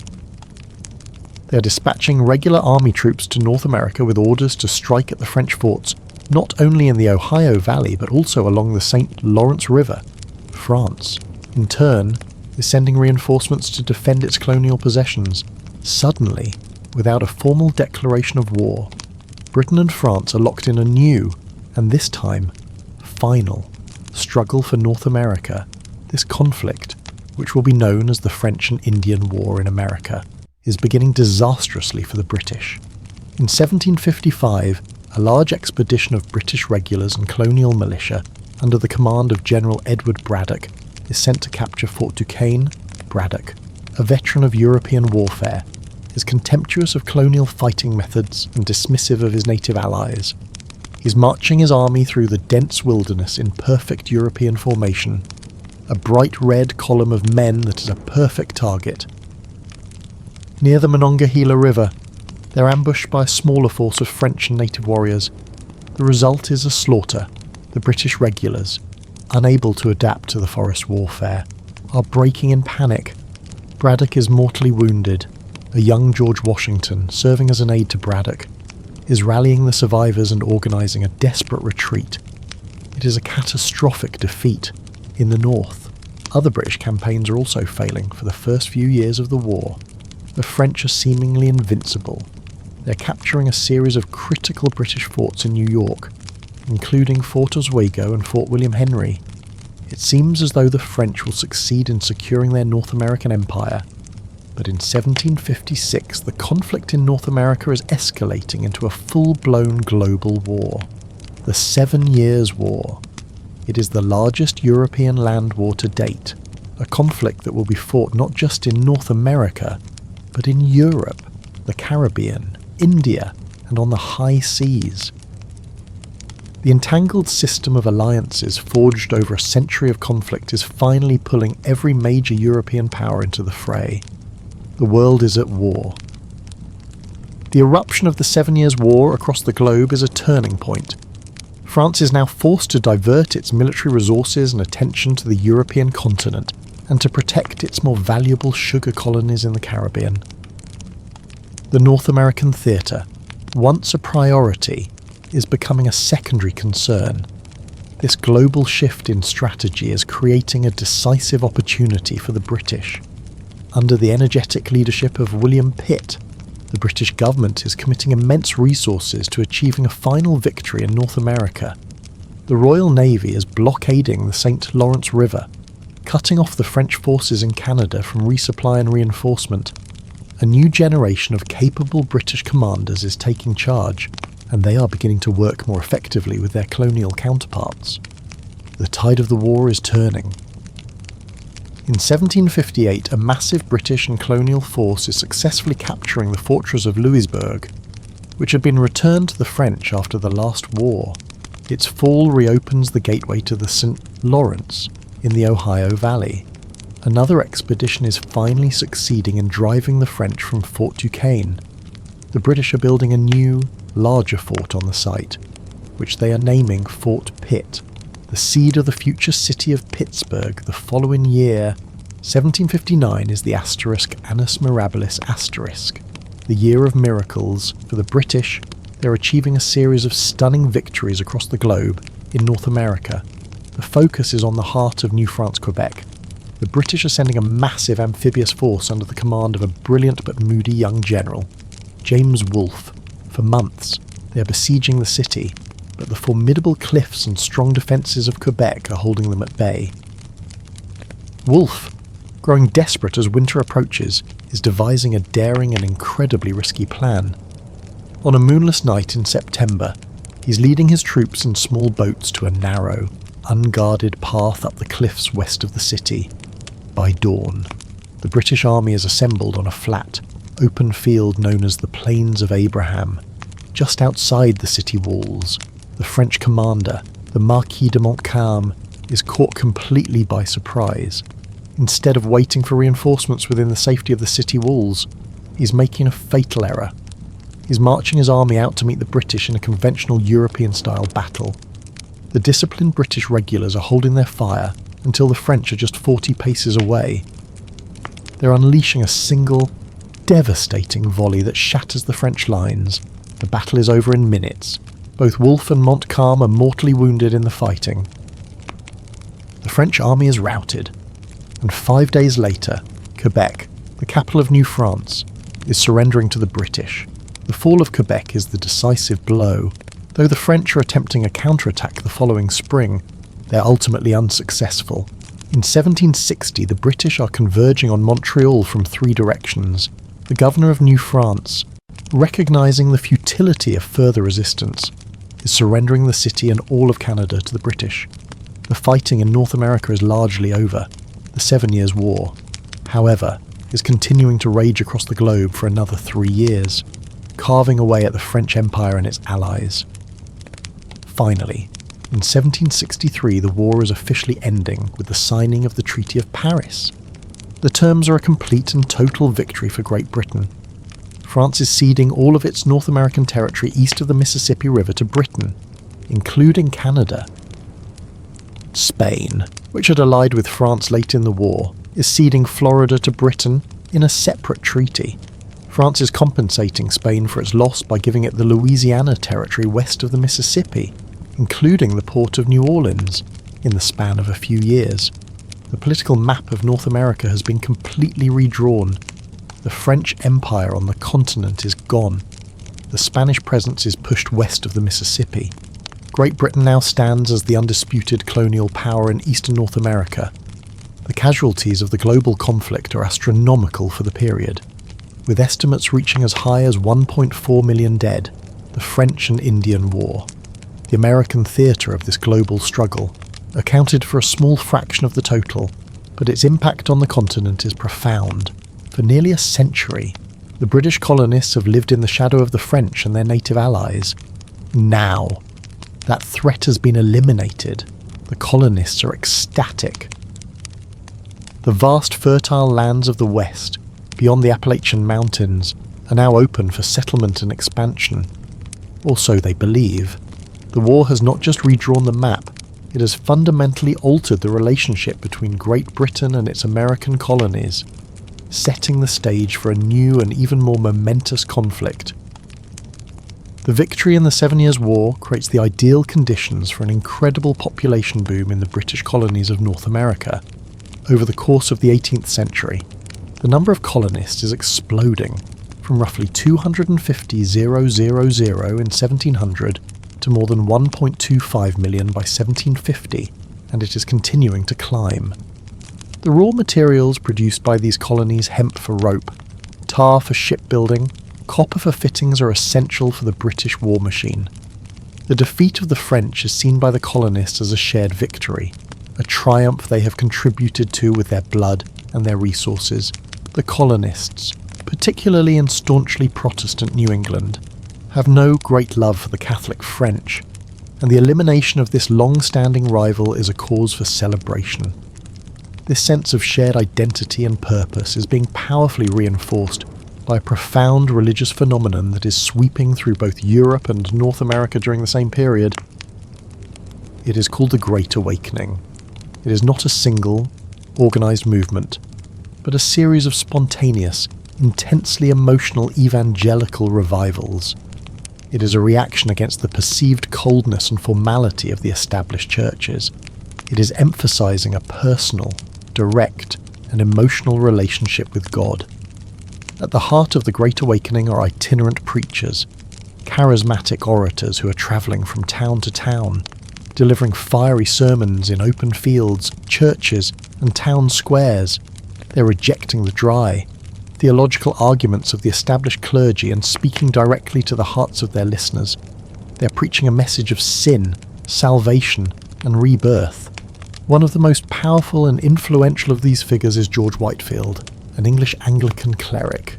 His voice is said to be so powerful it can reach tens of thousands of people without amplification. He's undertaking a series of tours across the American colonies, drawing colossal crowds wherever he goes. In October of 1740, he's preaching in Boston, Massachusetts. The city's population is roughly 17,000, the largest in North America at the time. Yet, the crowd that gathers to hear Whitefield speak is estimated at over 30,000, as people are flocking from all over New England. The Great Awakening is a profoundly democratizing force. It is challenging the authority of the established, state-supported churches and their university-trained ministers. It is telling ordinary people, farmers, artisans, women, even enslaved Africans that they can have their own direct experience of God, without the need for an intermediary. It is splintering congregations, creating new, more evangelical denominations like the Baptists and Methodists, and fostering a spirit of religious questioning and individualism. While it is not an explicitly political movement, the Great Awakening is having a deep and lasting impact on the colonial mindset. It is uniting colonists from different regions through a shared religious experience, creating a sense of common identity that transcends colonial boundaries. It is teaching them to challenge established authority and to think for themselves. Many of the individuals who will go on to lead the American Revolution are coming of age during this period of intense religious and spiritual upheaval. The Great Awakening is planting the seeds of a revolutionary idea that if ordinary people can choose their own path to salvation, perhaps they can also choose their own form of government. At the same time, the Treaty of Paris, which officially ended the war, is creating a new set of problems. The British colonists, as expected, are overjoyed by the acquisition of the vast French territories. The land west of the Appalachians, the fertile Ohio Valley they had fought for, is now theirs for the taking. But this land is not empty. It is the home of numerous native tribes, including many of the Iroquois and other nations who'd fought alongside the British during the war. To prevent a new, costly frontier war with their former allies, and to bring the Western fur trade under more centralised control, King George III is issuing the Royal Proclamation of 1763. The proclamation is drawing a line down the crest of the Appalachian Mountains. It is forbidding any British settlement west of this proclamation line. The entire territory between the Appalachians and the Mississippi River is being designated as an Indian reserve. The colonists are stunned and outraged. They feel they have earned the right to this land through their participation in the war. The proclamation is seen not as a measure to protect native rights, but as a tyrannical act by a distant government to curb their freedom and their economic aspirations. Naturally, many are simply ignoring it. Land speculators are continuing to make claims, and settlers, known as long hunters, are pushing west, squatting on native lands. This defiance is increasing tensions with the tribes and creating a constant state of low-level violence on the frontier, much to the dismay of British colonial authorities. The Proclamation of 1763 is one of the first major points of friction in a rapidly deteriorating relationship between Great Britain and its American colonies. The colonists are beginning to see a pattern of British actions designed to control and restrict them, a betrayal of the partnership they felt they had forged during the long years of war. The decade following the end of the war is marked by a steady erosion of trust between Great Britain and its American colonies. The source of the friction is money, the 7 Years' War. A global conflict fought on an unprecedented scale has left Britain with a staggering national debt, the British government, looking for new sources of revenue to pay for the war and to fund the administration of its vastly expanded empire, is turning its attention to the American colonies. From the perspective of London, this is entirely reasonable. The war was fought, in large part, to protect the colonies from the French and their native allies.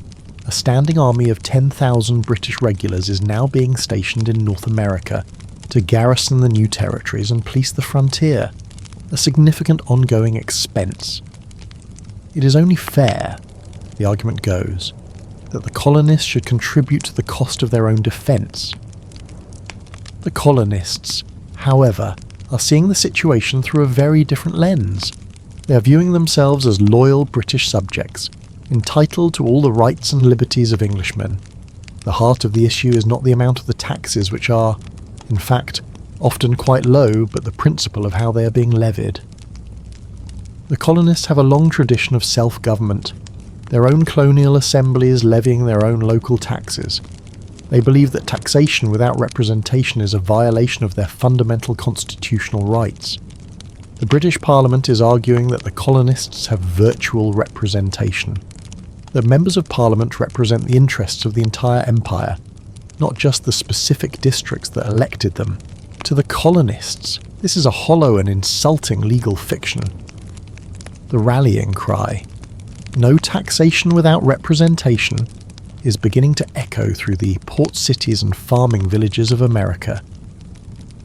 The first in a series of new revenue-raising measures is the Sugar Act of 1-7-64. It is an attempt to regulate the trade in sugar and molasses, lowering the duty on British molasses while increasing enforcement against the widespread smuggling of cheaper French and Dutch molasses, while technically a reduction in the tax rate. The act is seen by the colonists as a direct attempt to control their commerce for the benefit of British merchants. The response is protest and a boycott of the affected British goods. The economic impact is limited, but it is establishing a pattern of colonial resistance.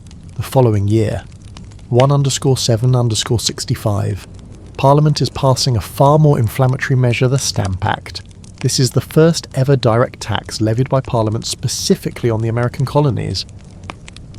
It is requiring an official stamp which must be purchased, to be affixed to almost every form of paper imaginable: newspapers, almanacs, legal documents like deeds and wills, licenses, even playing cards and dice. The act is affecting everyone, from lawyers and merchants to printers and tavern keepers. The reaction is immediate and explosive. It is seen as a deliberate and tyrannical attack. Secret organisations, calling themselves the Sons of Liberty, are springing up in cities like Boston and New York. They're using intimidation and violence to ensure that no one sells the hated stamps. Stamp distributors are being hanged in effigy, their homes and offices ransacked.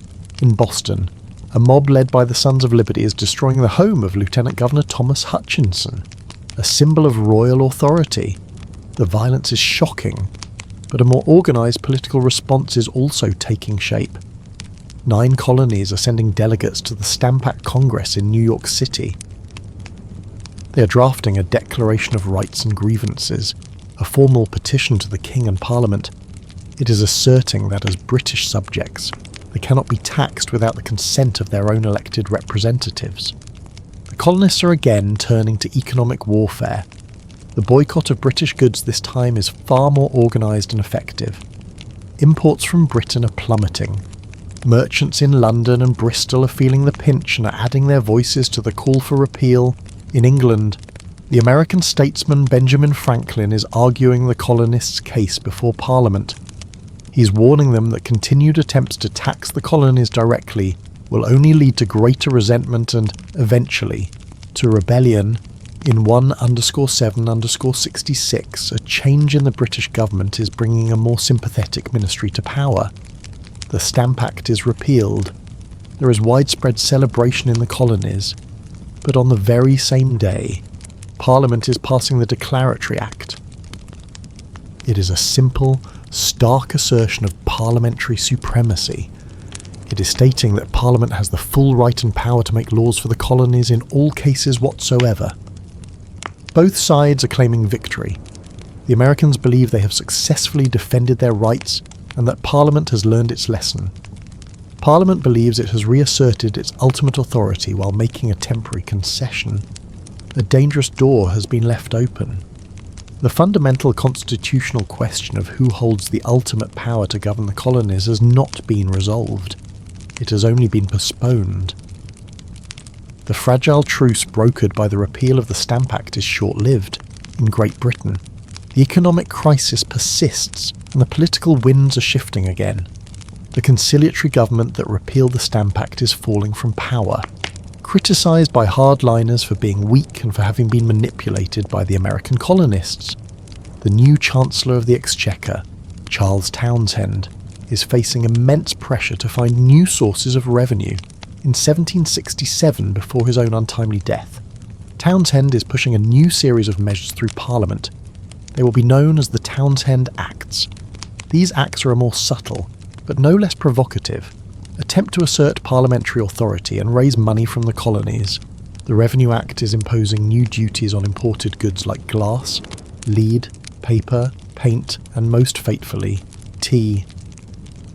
This is an external tax on trade, not a direct internal tax like the Stamp Act, a distinction Townshend hopes will make it more palatable to the colonists. He's mistaken. The colonists are seeing it for what it is, another tax levied without their consent. A second act is creating a new American Board of Customs Commissioners, to be headquartered in Boston, a city already seething with resentment. This board is given sweeping powers to enforce the new duties and crack down on smuggling, with its officials empowered to search ships and warehouses at will.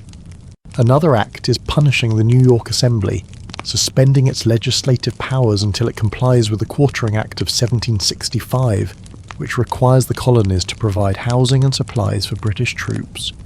This is a direct assault on the right of a colonial assembly to govern itself.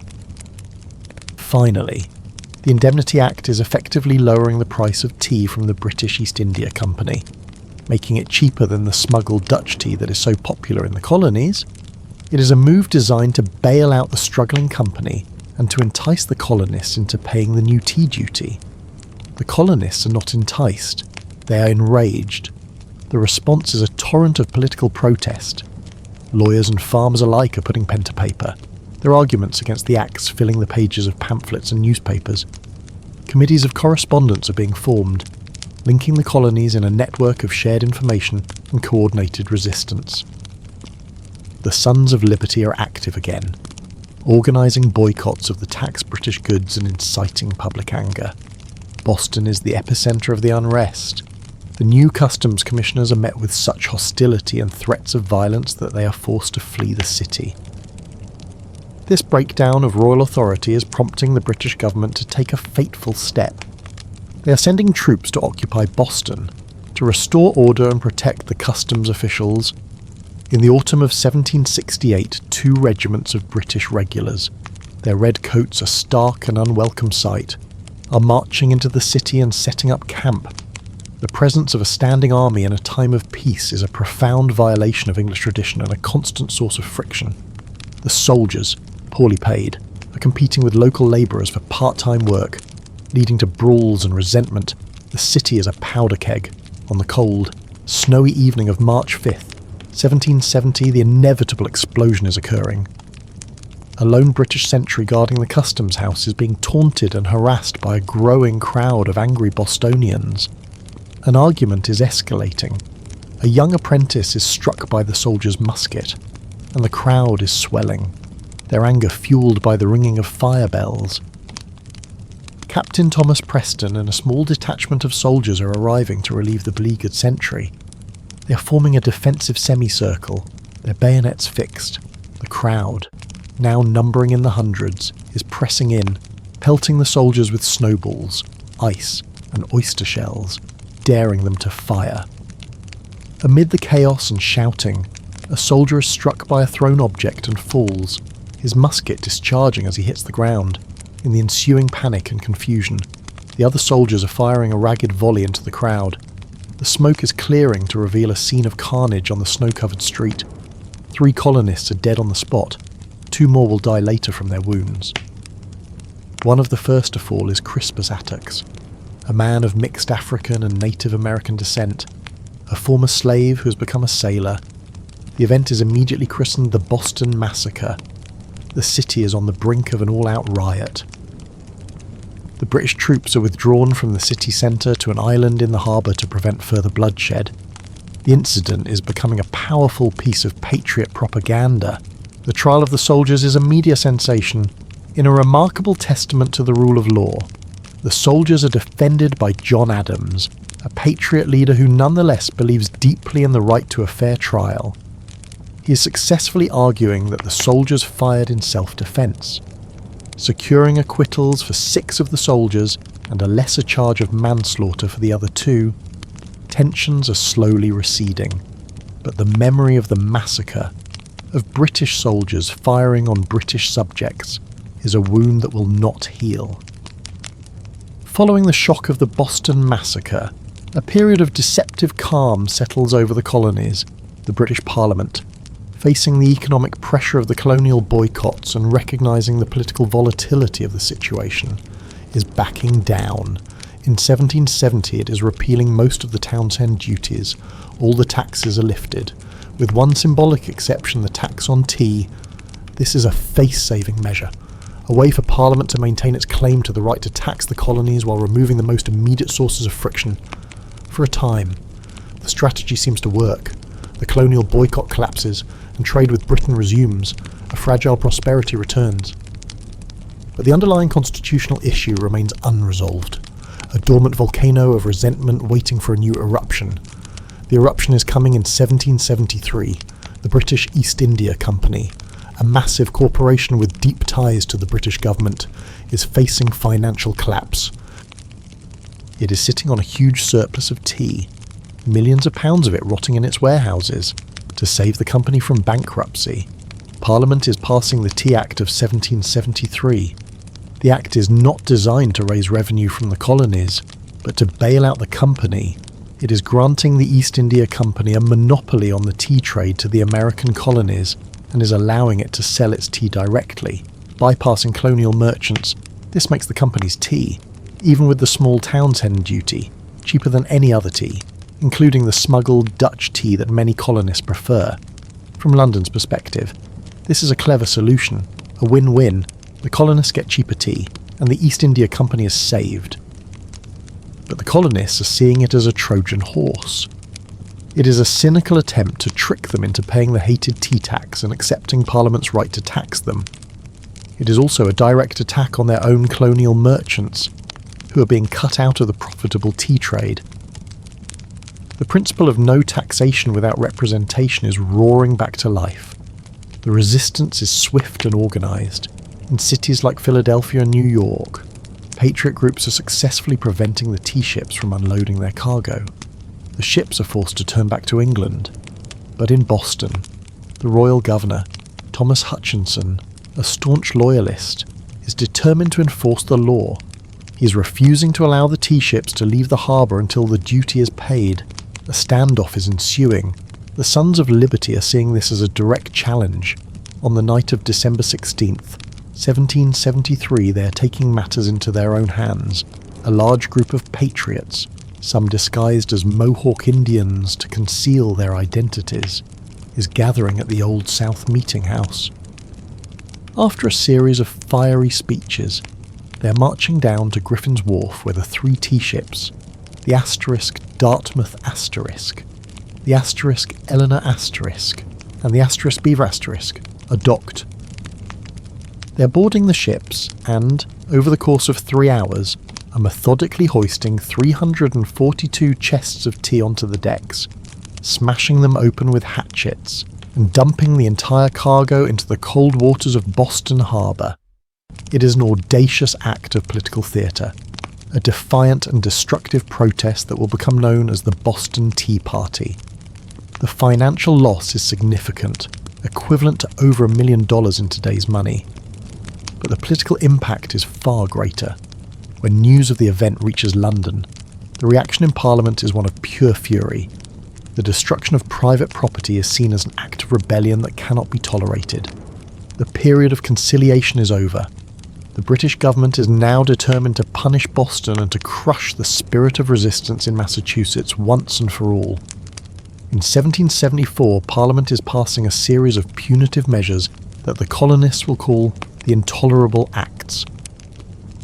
The Boston Port Act is closing the port of Boston to all commerce until the colonists pay for the destroyed tea. This is a devastating blow to the city's economy, designed to starve it into submission. The Massachusetts Government Act is effectively revoking the colony's charter, dissolving its elected assembly, and bringing it under direct British control. Town meetings are severely restricted. The Administration of Justice Act is allowing any royal official accused of a capital crime to be tried in Britain. Away from hostile colonial juries, the Quartering Act is being expanded, giving royal governors the power to house British troops in private homes and buildings. Parliament is hoping that by making an example of Massachusetts, it will isolate the radicals and intimidate the other colonies into obedience. The effect is the exact opposite. The other colonies are rallying to Boston's side, seeing the Intolerable Acts as a threat to their own liberties.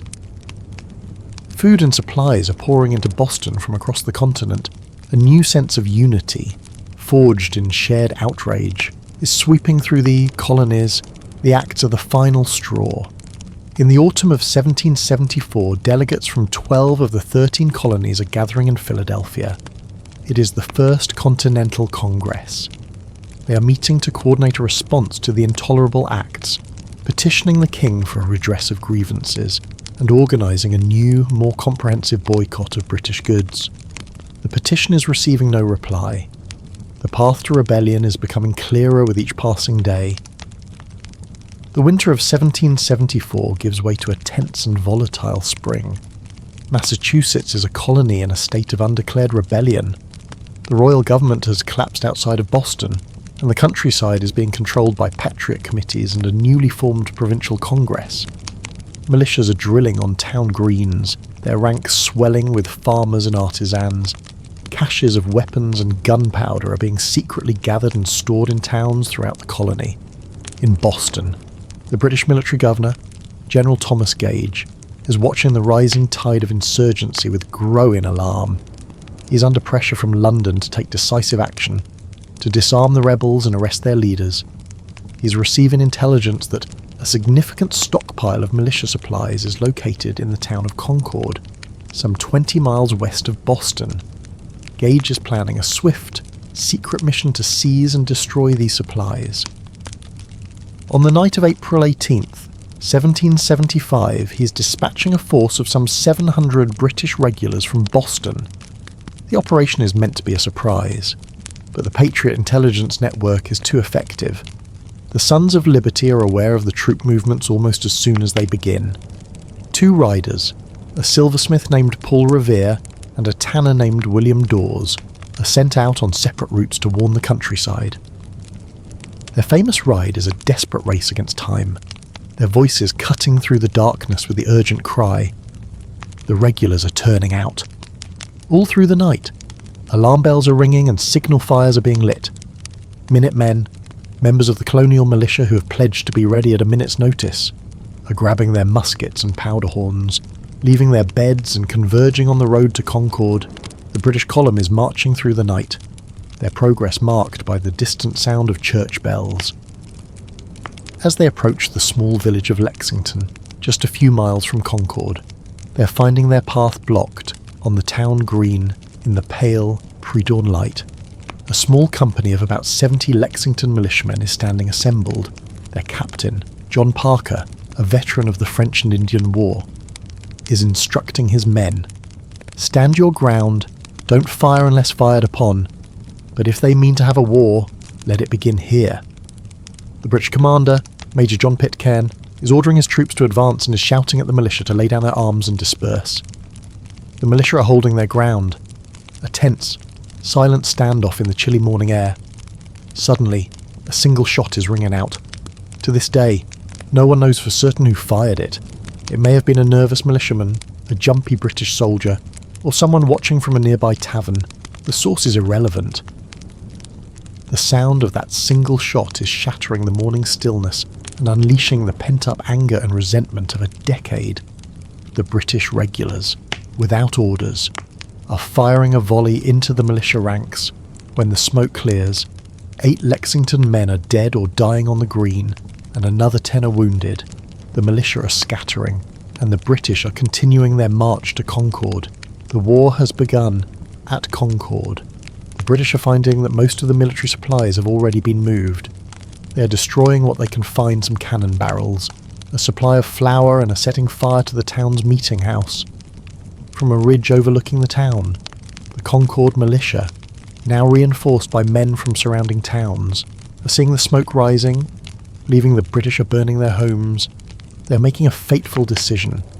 They're marching down to the North Bridge, which is being held by a small contingent of British regulars.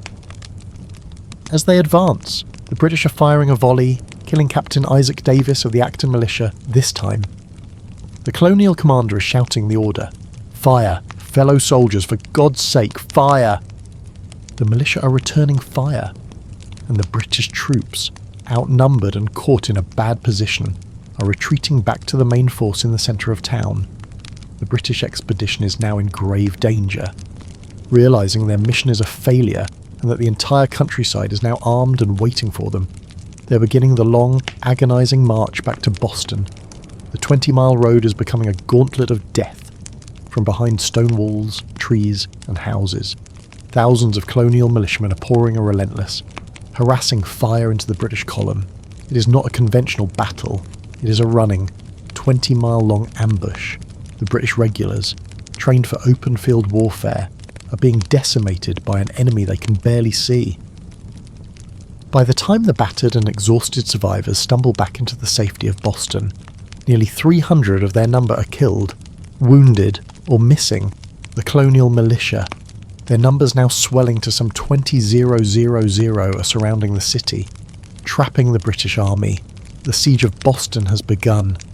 The shot heard around the world has been fired, and there is no turning back. The first shots fired at Lexington and Concord are not initially seen as the start of a revolution for independence in the minds of most colonists, and even many of the delegates gathering in Philadelphia for the Second Continental Congress in May 1775. This is a rebellion, a fight to reclaim their rights as British subjects.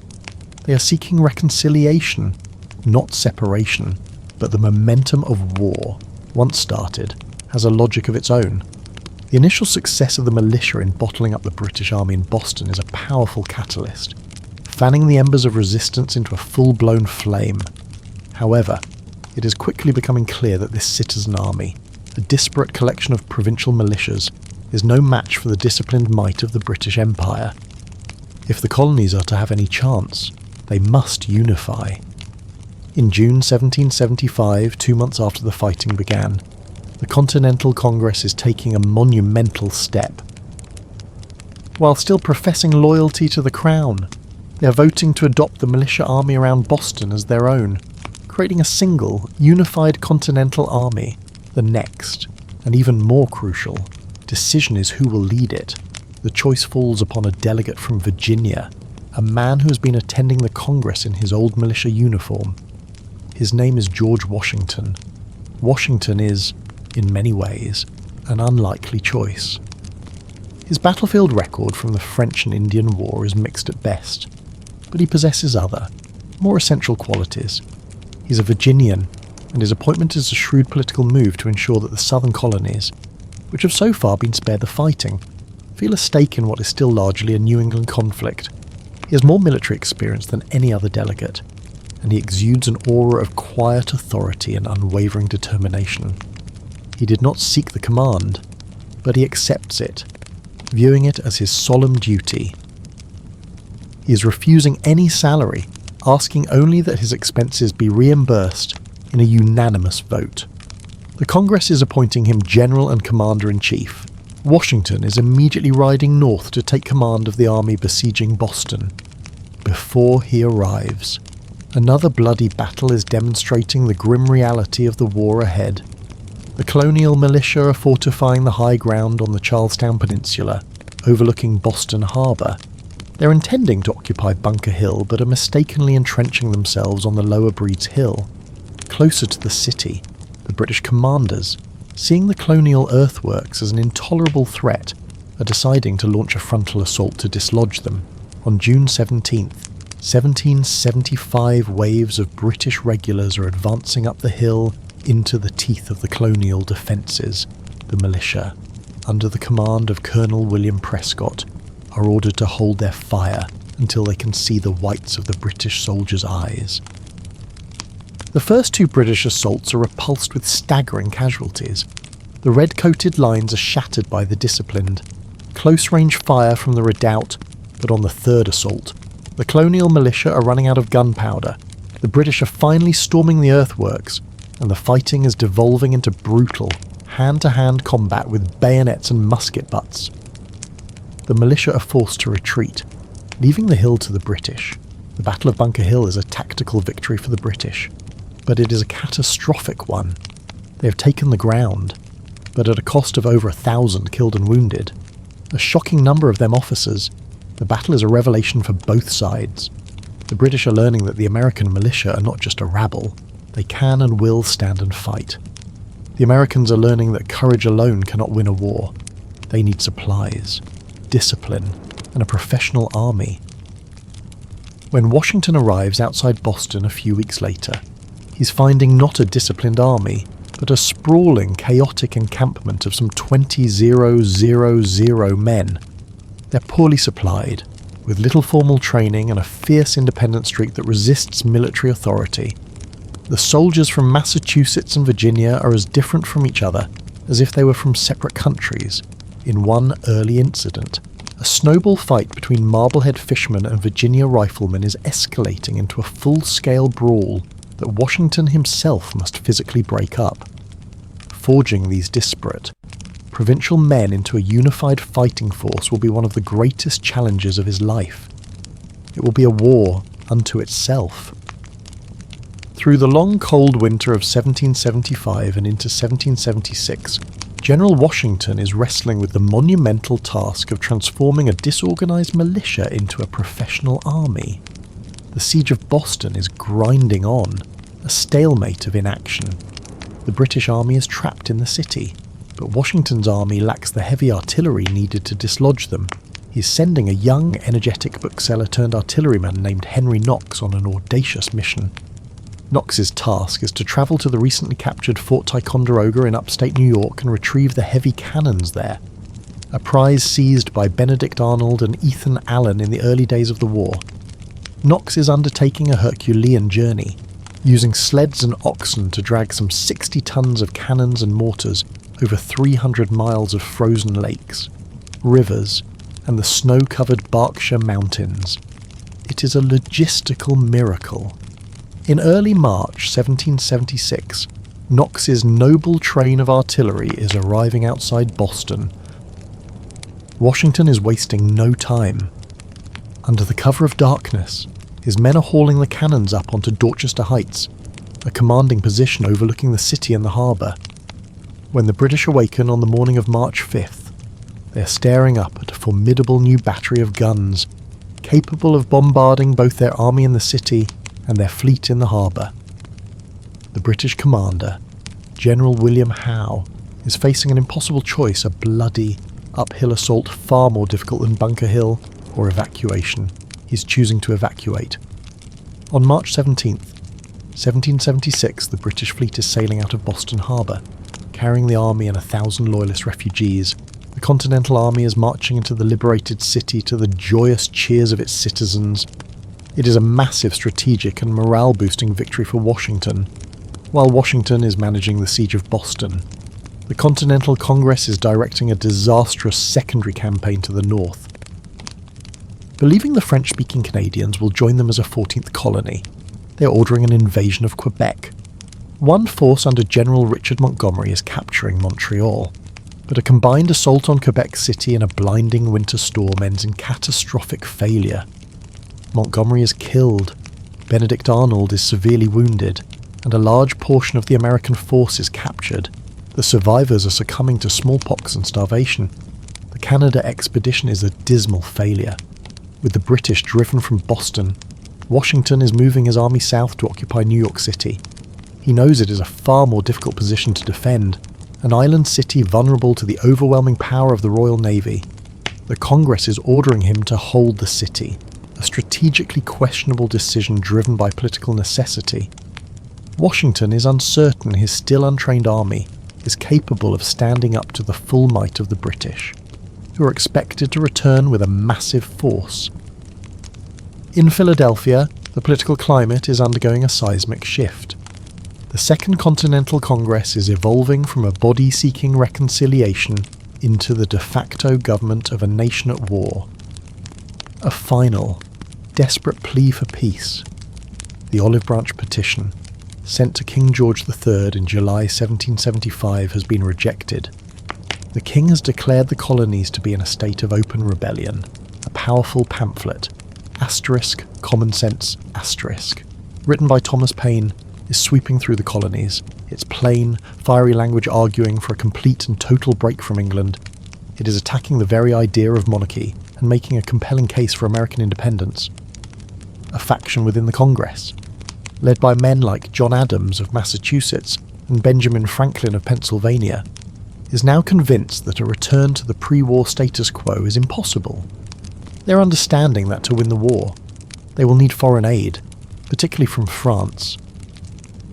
And they know that France, England's bitter rival, will never intervene on behalf of rebellious colonists. They might, however, intervene on behalf of a sovereign independent nation. By the early summer of 1776, a majority of the delegates are ready to make the final, irrevocable break. On June 11th, the Congress is appointing a committee of 5 to draft a formal declaration.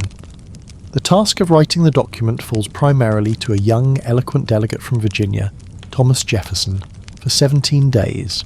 Jefferson is working in his rented rooms in Philadelphia, drafting a document that will articulate the philosophical and political justifications for revolution. He's drawing upon the Enlightenment ideas of John Locke, the concept of natural rights, and a long list of grievances against the king. The document he produces is a masterpiece of political prose, a declaration not just of independence, but of the universal rights of mankind.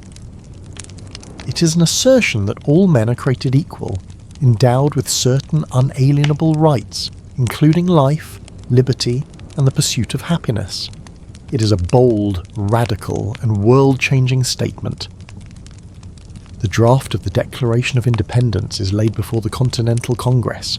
For 2 days, the delegates are debating and revising Jefferson's words. They're sharpening the language, tightening the arguments. A lengthy section condemning the slave trade and blaming King George III for its perpetuation is removed.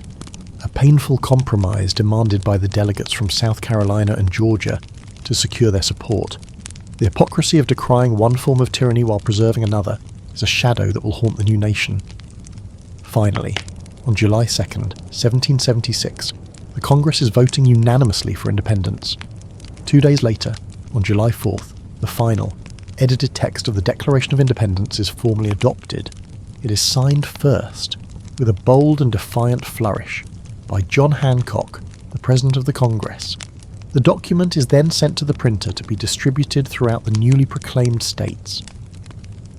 The war is no longer a rebellion to secure the rights of Englishmen. It is a revolution to create a new nation. Washington is having the Declaration read to his troops in New York City. The words are igniting a surge of patriotic fervour.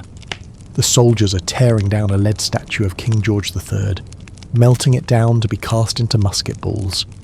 For the first time, they have a clear, unifying cause to fight for independence. The celebration is short-lived. In August, the British are returning, just as Washington had feared. A massive fleet, the largest expeditionary force of the 18th century, is appearing off the coast of New York. It is a breathtaking display of imperial power. Hundreds of ships carrying over 30,000 professional British and German troops, known as Hessians. The British commander, General William Howe, is launching a series of devastating attacks on Washington's army. At the Battle of Long Island, the American forces are outflanked and routed, suffering a humiliating defeat. Washington is executing a masterful nighttime evacuation, ferrying his entire army across the East River to Manhattan under the cover of a fortuitous fog, saving them from certain annihilation. But the defeats are continuing. The British are capturing New York City, and Washington's army is being pushed further and further north. After a series of 5 consecutive losses, Washington is forced to abandon New York entirely.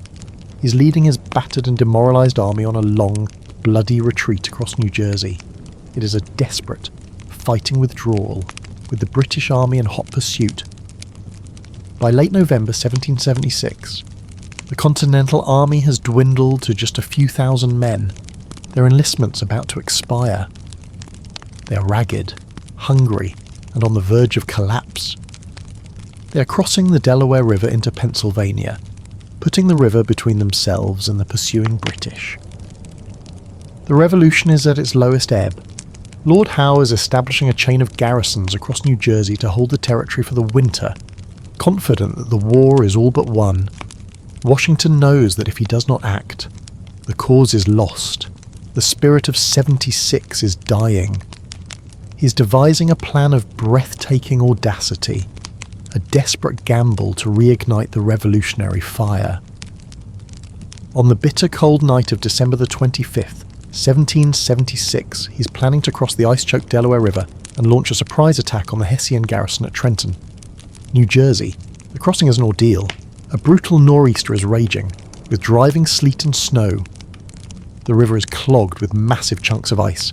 The soldiers, many of them without proper shoes, are leaving a trail of blood in the snow as they march the 9 miles to Trenton. They're falling upon the Hessian garrison at dawn. The Hessians, caught completely by surprise after a night of Christmas celebration, are overwhelmed. The fighting is fierce but brief. Raging through the streets of the town, Washington is achieving a stunning and complete victory, capturing nearly 1,000 Hessian soldiers and vital supplies. It is his first victory as commander of the Continental Army, but he's not done. He's recrossing the Delaware back into Pennsylvania, then crossing it a third time a few days later. After a brilliant series of tactical manoeuvres and a daring night march, his army is striking again. On the morning of January 3rd, 1777, he is attacking a British force at Princeton, New Jersey, winning another decisive victory. These 2 small but brilliant victories, at Trenton and Princeton, are having an electrifying effect. They are saving the revolution from collapse, restoring morale, and inspiring new recruits to join the army. The 10 crucial days have shown that the Continental Army can fight and win, and that George Washington is a leader of uncommon courage and strategic genius. The war is far from over, but the cause is alive. The stunning victories at Trenton and Princeton have breathed new life into the American cause. But the year 1777 is bringing a new set of challenges. The British, stung by their defeats in New Jersey, are determined to regain the initiative and crush the rebellion for good. They are devising a complex, 2-pronged strategy to sever New England from the rest of the states. One army, under the command of General John Burgoyne, is to advance south from Canada, down the strategic corridor of Lake Champlain and the Hudson River. A second, smaller force is to move east from Lake Ontario through the Mohawk Valley. The 2 armies are to converge at Albany, New York, effectively cutting the colonies in 2 at the same time. The main British army under General Sir William Howe is to move north from New York City to support the pincer movement. But Howe has other plans. Obsessed with capturing the American capital of Philadelphia, he's choosing to move his army south by sea instead. This decision to abandon Burgoyne is a catastrophic strategic blunder that will have profound consequences. In the autumn of 1777, Howe is successfully capturing Philadelphia. He's defeating Washington's army in 2 bloody battles, at Brandywine Creek and Germantown. The Continental Congress is forced to flee the city. The loss of the capital is a significant blow to American morale. But Washington's army, though defeated, is not destroyed. It remains a viable fighting force. Washington is leading his weary soldiers to a winter encampment at a place called Valley Forge, a windswept plateau just a few miles west of British-occupied Philadelphia. While Howe's army is enjoying the comforts of the city, the Continental Army is enduring a winter of unimaginable hardship. They are constructing a crude city of log huts, but they are desperately lacking food, clothing, and medicine. Disease typhoid, dysentery, Pneumonia is sweeping through the camp, killing thousands. It is a winter of profound suffering, a test of the army's will to survive. Meanwhile, to the north, Burgoyne's invasion is running into serious trouble. His advance down the Hudson Valley is slow and difficult. His supply lines stretch thin through the dense wilderness. The American forces in the north, under the command of General Horatio Gates, are growing stronger, their numbers swelled by New England militia who are flocking to stop the invasion.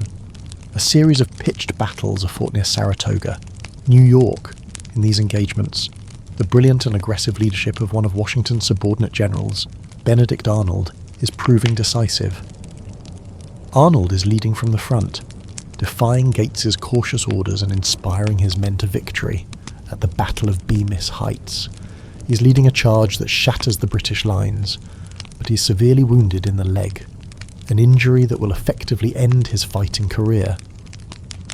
Burgoyne's army is now completely surrounded, cut off from supplies, and facing a much larger American force.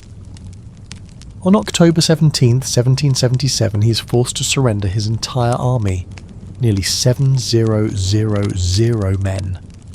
It is a stunning, almost unbelievable victory for the Americans. The surrender at Saratoga is a major turning point in the war. It is the largest British army to ever surrender to an enemy force. The news of the victory is echoing across the Atlantic. In Paris, American diplomats, led by the shrewd and charismatic Benjamin Franklin, have been working tirelessly to secure a formal alliance with France. The French have been secretly supplying the Americans with aid, eager to see their British rivals humbled. But they have been hesitant to commit to a full military alliance. The victory at Saratoga is the proof they have been waiting for. It is convincing the French that the Americans have a genuine chance of winning the war. In February 1778, France is formally recognising the United States and signing a treaty of military alliance. Great Britain is no longer fighting a colonial rebellion. It is now embroiled in a global war with its oldest and most powerful enemy. The war is about to change dramatically. At Valley Forge, the suffering army is being transformed. A Prussian military officer, Baron Friedrich von Steuben, is arriving in the camp. He's a volunteer, a master of the European art of war. Though he speaks little English, he's systematically drilling and training the Continental Army. With a mixture of Prussian discipline and theatrical profanity, he's teaching them how to march, how to use the bayonet, how to fight as a coordinated unit. He's instilling a new sense of pride and professionalism in the soldiers. When spring arrives, a new, more formidable American army is emerging from the crucible of Valley Forge. The news of the French alliance sends shockwaves through the British High Command. The war has fundamentally changed. The Royal Navy, once the undisputed master of the seas, must now contend with the powerful French fleet. The American colonies are no longer an isolated theatre. They are part of a global chessboard. Fearing that the French Navy could trap their army in Philadelphia, the new British Commander-in-Chief, Sir Henry Clinton, is making the decision to abandon the city and consolidate his forces in the more defensible stronghold of New York City. In June of 1778, the British Army is beginning its long, slow march across New Jersey, Washington. His army, revitalised and retrained after the winter at Valley Forge, is seeing an opportunity. He's determined to strike at the long, vulnerable British column. He's dispatching a forward element to harass the British rear guard. The two armies are clashing near Monmouth Courthouse on a day of scorching, suffocating heat. The battle begins badly for the Americans. The initial attack, led by General Charles Lee, is poorly executed and falls into a confused, panicked retreat. Washington is riding forward into the chaos, his presence and fury rallying the fleeing troops. He is relieving Lee of command on the spot and is personally reforming the American lines for the rest of the day in the brutal heat. The newly disciplined Continental Army is standing its ground, trading volleys with the best of the British regulars. They are fighting the British to a standstill. As darkness falls, the fighting is ending. During the night, Clinton's army is slipping away, continuing its march to New York. The Battle of Monmouth is technically a stalemate, But for the Americans, it is a profound psychological victory. Their army, forged in the hardship of Valley Forge, has met the main British army in a conventional, open-field engagement and has not broken. The British are withdrawing back to the safety of New York City. They will not venture out in force into New Jersey again for the remainder of the war. The focus of the war is now shifting. The British, realizing that a decisive victory in the north is unlikely, are turning their attention to the south. They believe there is a large, untapped reservoir of loyalist support in the southern states. The new strategy is to capture the southern ports, rally the loyalists to their cause, and then roll up the states one by one, from south to north. In late 1778, they're capturing the port of Savannah, Georgia. The following year, they are launching a major expedition against Charleston, South Carolina, the largest city and most important port in the South. In May 1780, after a lengthy siege, Charleston is surrendering, and an entire American army of over 5,000 men is taken captive. It is the single worst American defeat of the war. The British are seeming to be in complete control of the Deep South. The Continental Congress is sending General Horatio Gates, the hero of Saratoga, to take command of the remaining American forces in the South. But at the Battle of Camden, South Carolina. In August 1780, Gates is leading his army to a disastrous and humiliating defeat. His militia are breaking and fleeing, and Gates himself is joining them in a panicked retreat. The American cause in the South appears to be completely lost. The Congress is removing Gates from command and replacing him with one of Washington's most trusted and capable subordinates, General Nathaniel Greene. Greene, a Quaker from Rhode Island, is a brilliant strategist. He's arriving in the South to find his army in tatters. He knows he cannot defeat the main British army under Lord Charles Cornwallis in a conventional battle. Instead, he's implementing a brilliant and unconventional strategy of attrition. He's dividing his small army, sending one force under the command of the charismatic Daniel Morgan into the Carolina backcountry. He's using the local partisan militias, led by legendary figures like Francis Marion, the Swamp Fox, to wage a guerrilla war, harassing British supply lines and terrorizing loyalist supporters. The British, lured deeper and deeper into the interior, away from their coastal supply bases, are finding themselves in a hostile country. The expected loyalist support is failing to materialize in the numbers they had hoped. At the Battle of Cowpens in January 1781, Daniel Morgan is executing a tactical masterpiece, inflicting a devastating defeat on a crack British force.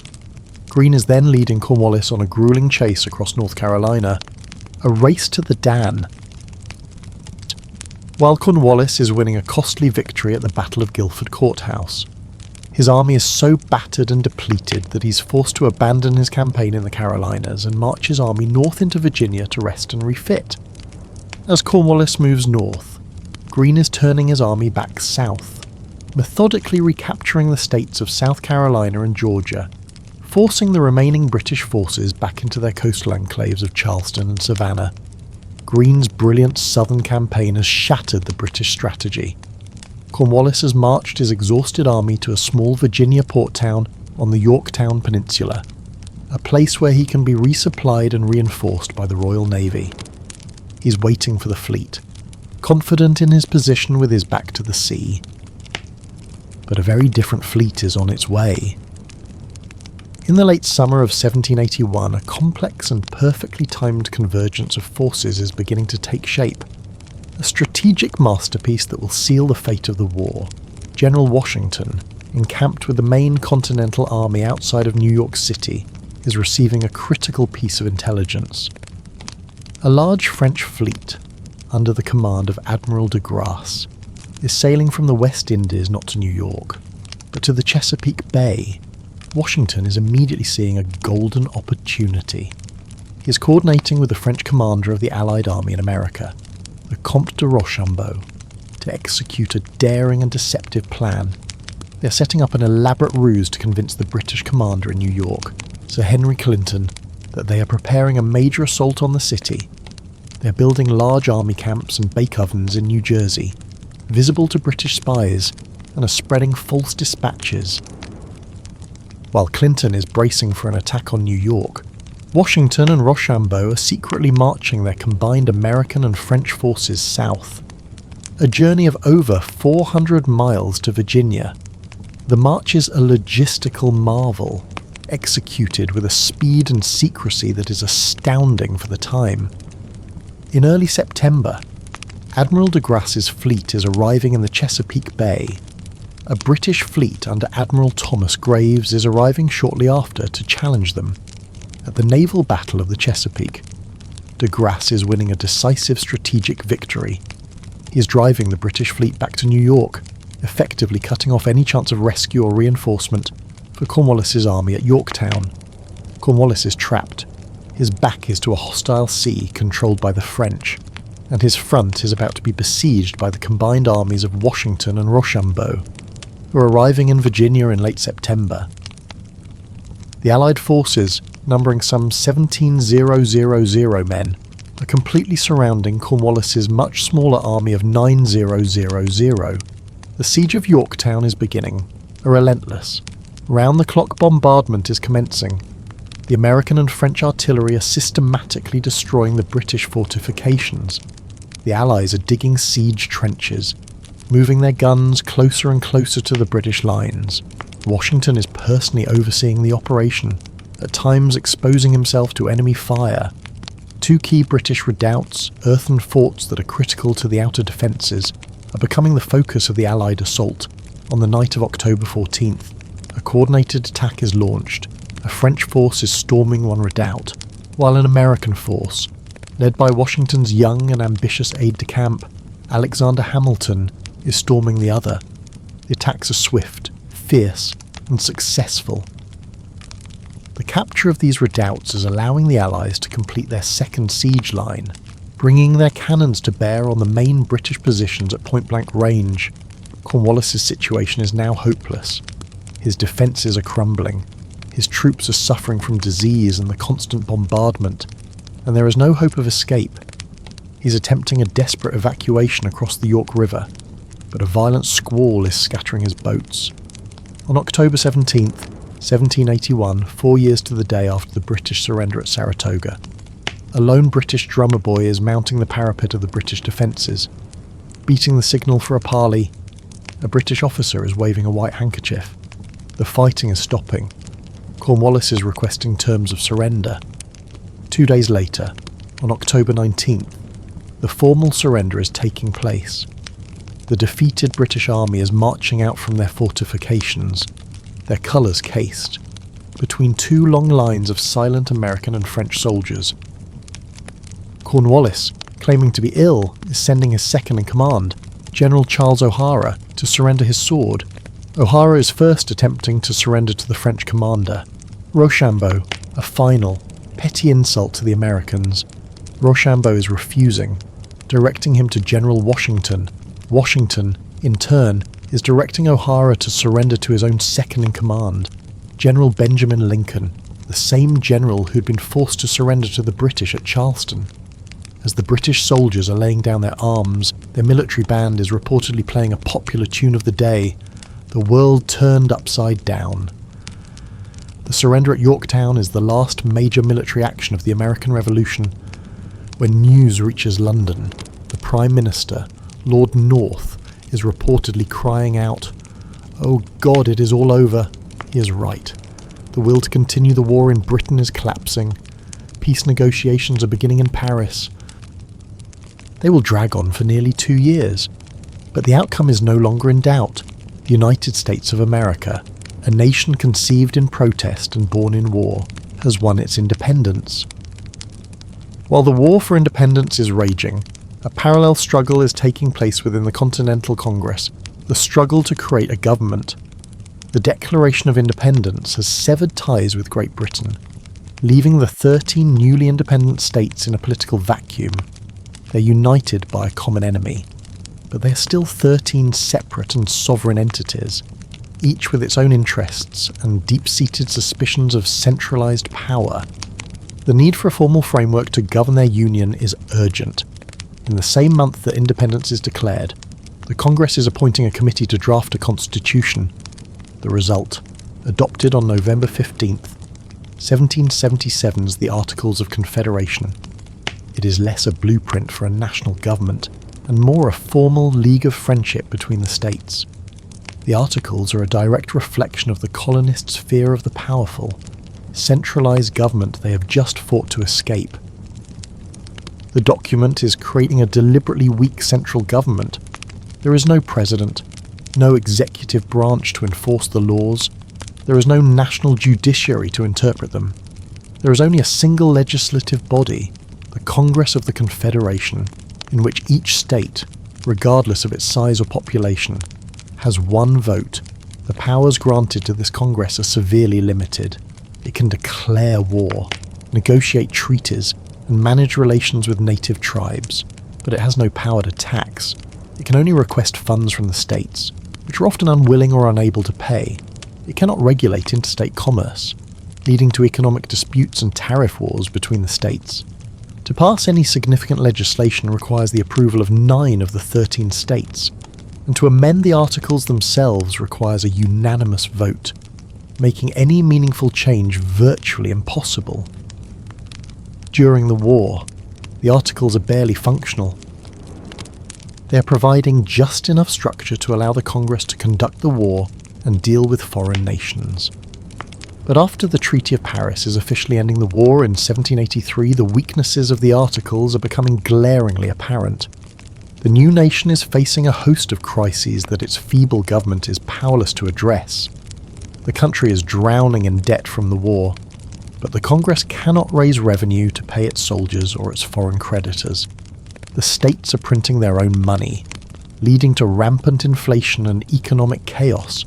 Britain is refusing to evacuate its forts in the Northwest Territory, as required by the treaty, because the states are violating their own treaty obligations by refusing to repay debts to British merchants and restore property to loyalists. The Congress can do nothing to compel the states to comply.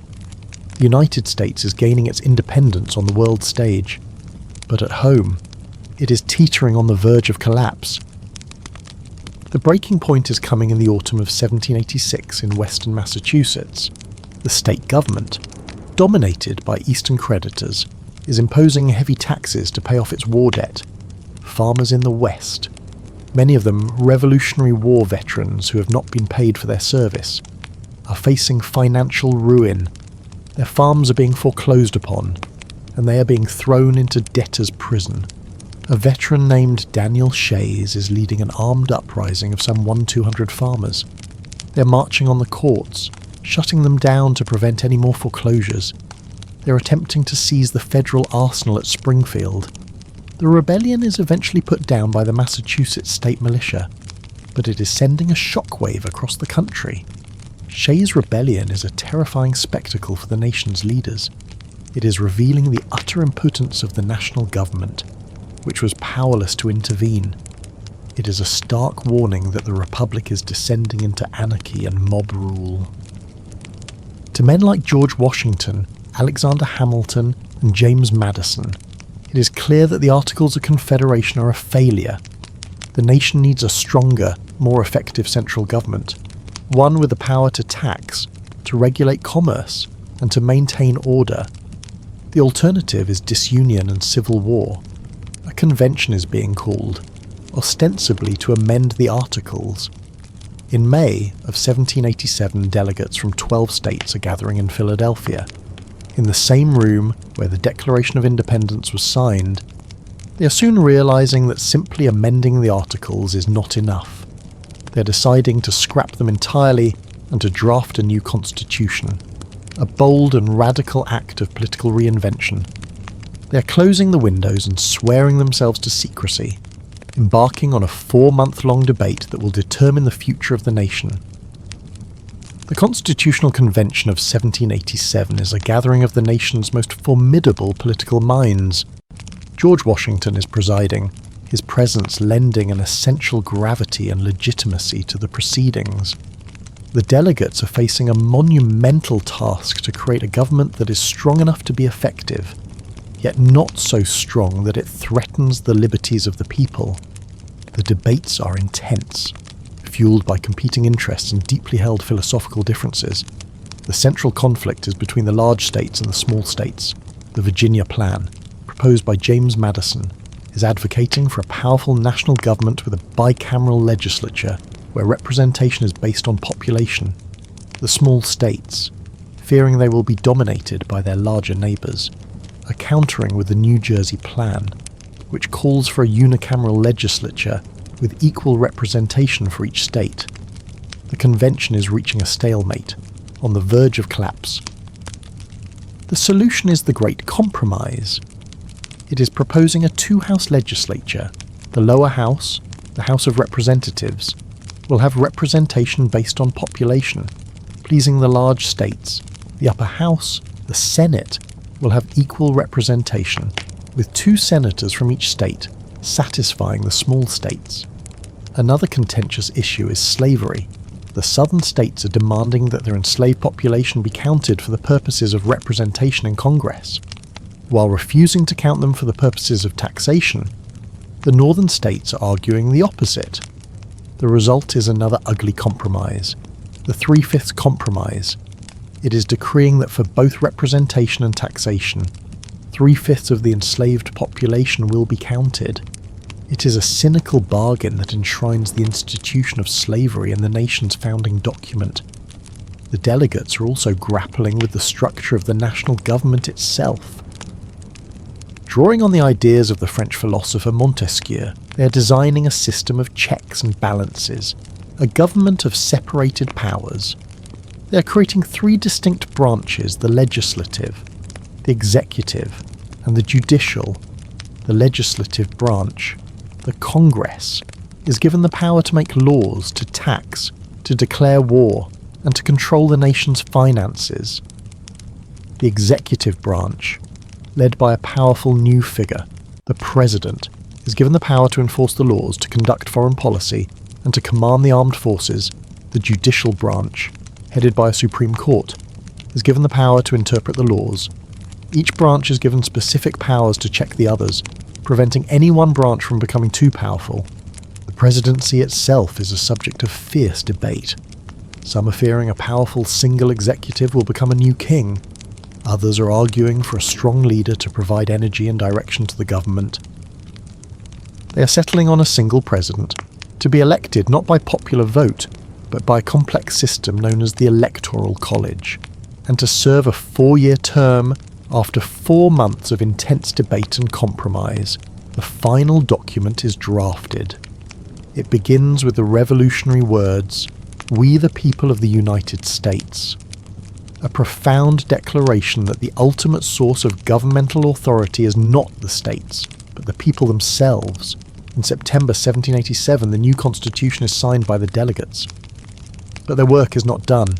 The constitution now has to be ratified, or approved, by the states.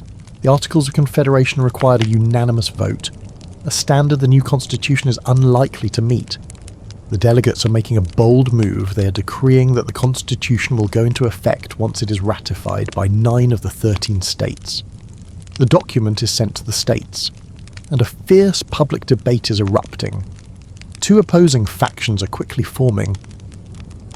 The Federalists, led by Alexander Hamilton, James Madison, and John Jay, are supporting the new constitution.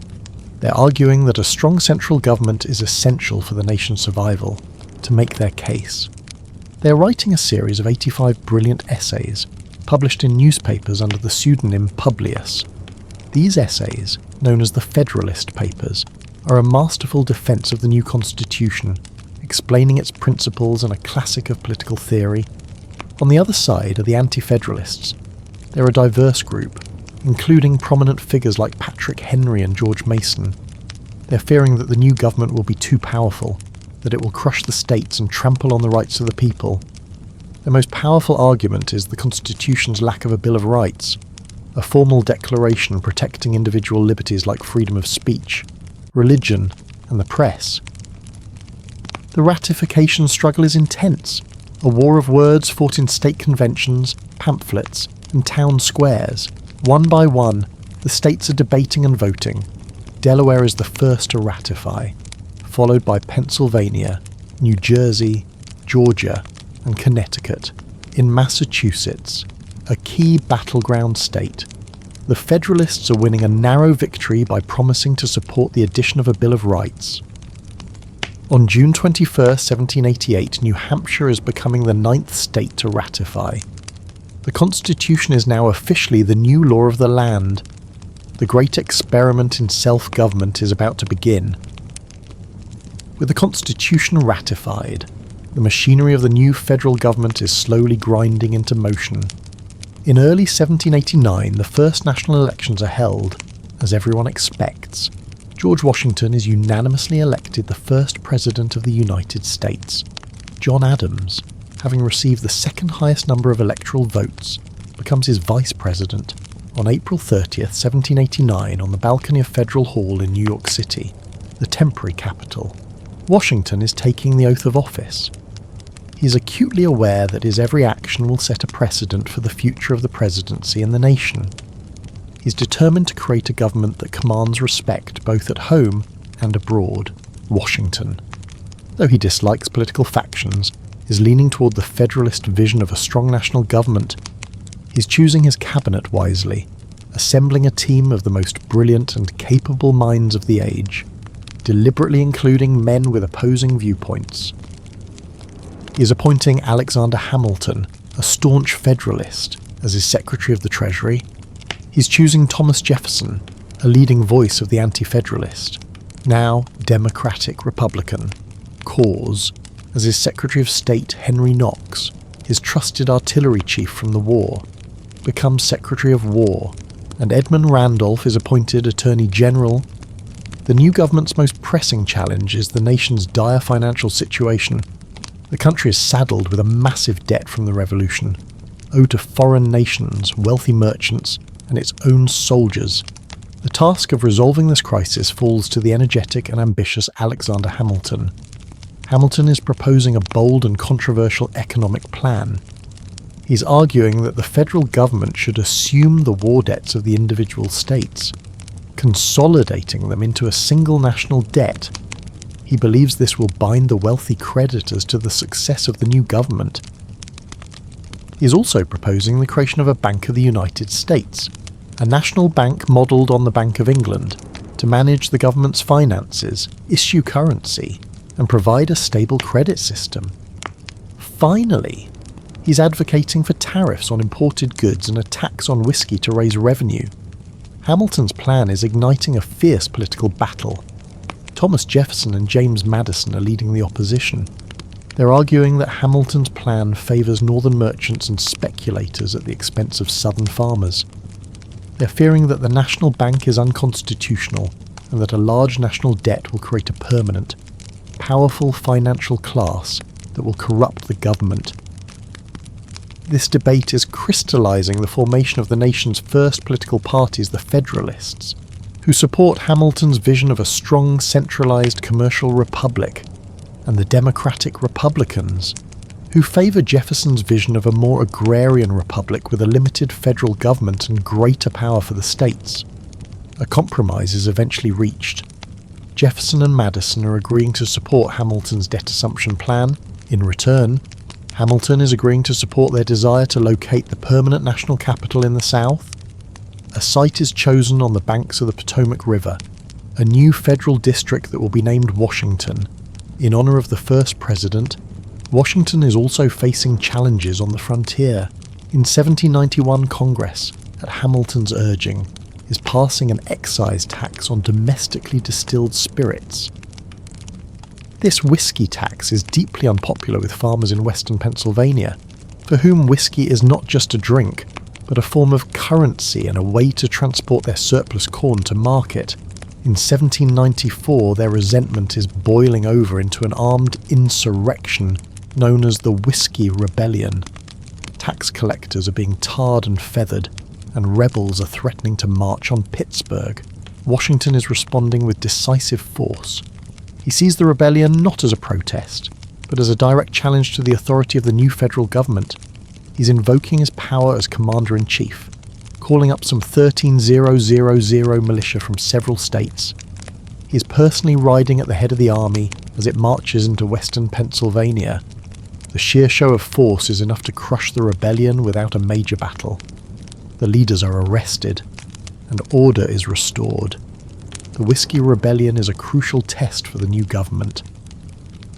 It is demonstrating that unlike the feeble government under the Articles of Confederation, this new federal government has both the will and the power to enforce its laws. Washington has successfully navigated the new nation through its first turbulent years, establishing its financial credibility and asserting its authority as his first term ends. He is once again unanimously re-elected, a testament to the universal respect and admiration in which he is held. Washington's second term is dominated by the storm clouds gathering across the Atlantic. In 1793, the French Revolution, which had initially been celebrated by many Americans as a sister revolution, is taking a radical and bloody turn. King Louis XVI is executed, and France is declaring itself a republic. The new revolutionary government is soon at war with a coalition of European monarchies, including Great Britain. This European war is placing the young United States in a perilous position. The Franco-American alliance of 1778 is still technically in effect, and the pro-French Democratic Republicans, led by Thomas Jefferson, are arguing that America has a moral and legal obligation to support its former ally. The Federalists, led by Alexander Hamilton, are horrified by the excesses of the French Revolution and are urging closer ties with Great Britain. America's most important trading partner, Washington is determined to steer a neutral course. He understands that the fragile new nation is in no position to be drawn into another major European war. In 1793, he is issuing the Proclamation of Neutrality, declaring that the United States will be friendly and impartial toward the belligerent powers. This policy of non-intervention is deeply frustrating to Jefferson and his supporters, further widening the partisan divide within Washington's own cabinet. The British are making neutrality difficult. They are beginning the practice of impressment, stopping American merchant ships on the high seas and forcibly taking sailors, claiming they are deserters from the Royal Navy. They're also seizing American ships trading with the French West Indies and are continuing to arm native tribes on the northwestern frontier. War with Britain seems imminent. To avert this, Washington is sending the Chief Justice of the Supreme Court, John Jay, to London to negotiate a treaty. The resulting Jay Treaty of 1794 is deeply controversial. Jay is securing a British agreement to evacuate their forts in the Northwest Territory, but he is failing to get them to stop the practice of impressment.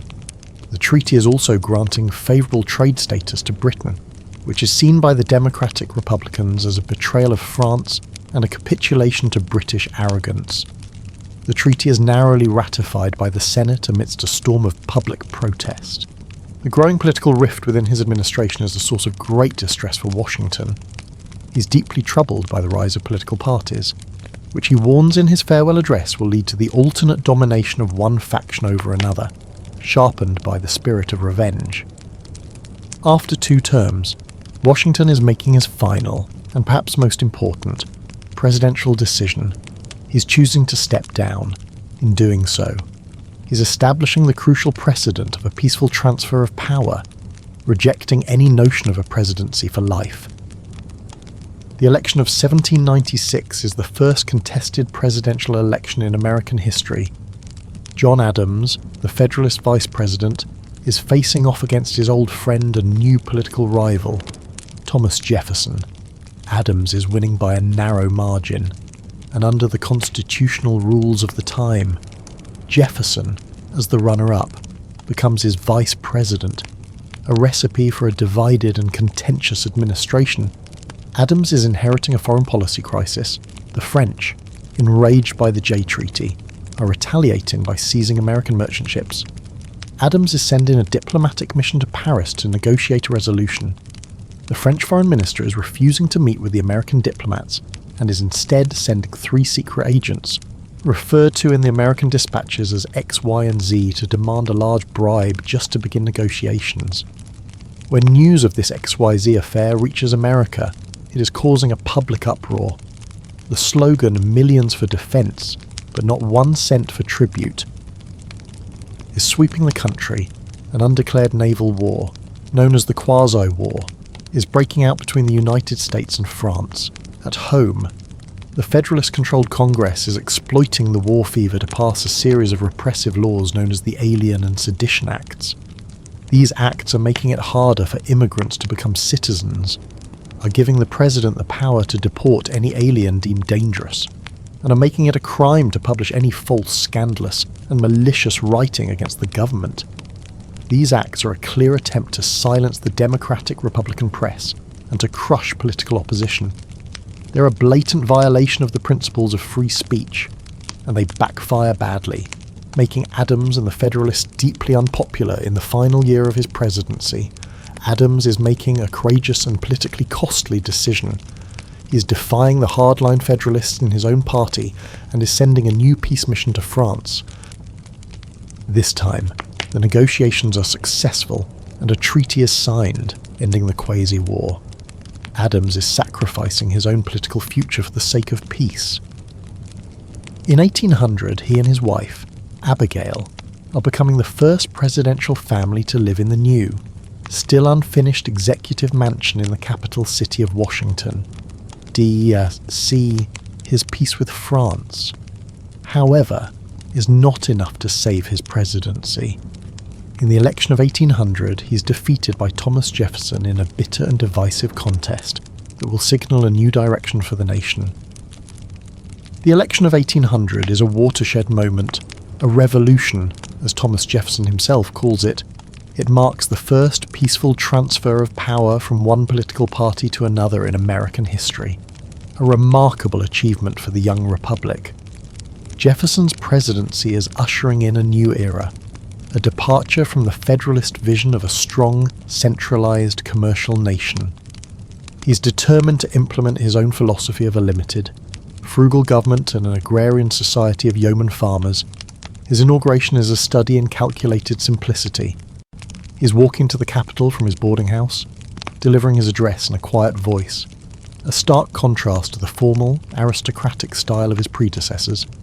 He's seeking to heal the bitter partisan wounds of the past decade, famously declaring in his inaugural address, "We are all Republicans, we are all Federalists, in office." Jefferson is systematically working to dismantle the Federalist edifice. He is slashing the federal budget, drastically reducing the size of the Army and Navy, and repealing the hated whiskey tax. He's believing that a large public debt is a source of corruption and is working to pay it down as quickly as possible. Yet, despite his commitment to limited government, he's also proving to be a pragmatic and sometimes expansionist leader. Early in his first term, he's forced to confront the problem of the Barbary pirates from the North African states, who are preying on American merchant ships in the Mediterranean, refusing to pay the traditional tribute. Jefferson is dispatching a naval squadron to the region. The First Barbary War is a long, difficult conflict, but it is ultimately successful, demonstrating that the United States has the will to protect its interests on the world stage. The most significant event of Jefferson's presidency, and one that will forever alter the shape and destiny of the nation, is coming about through a stroke of geopolitical luck.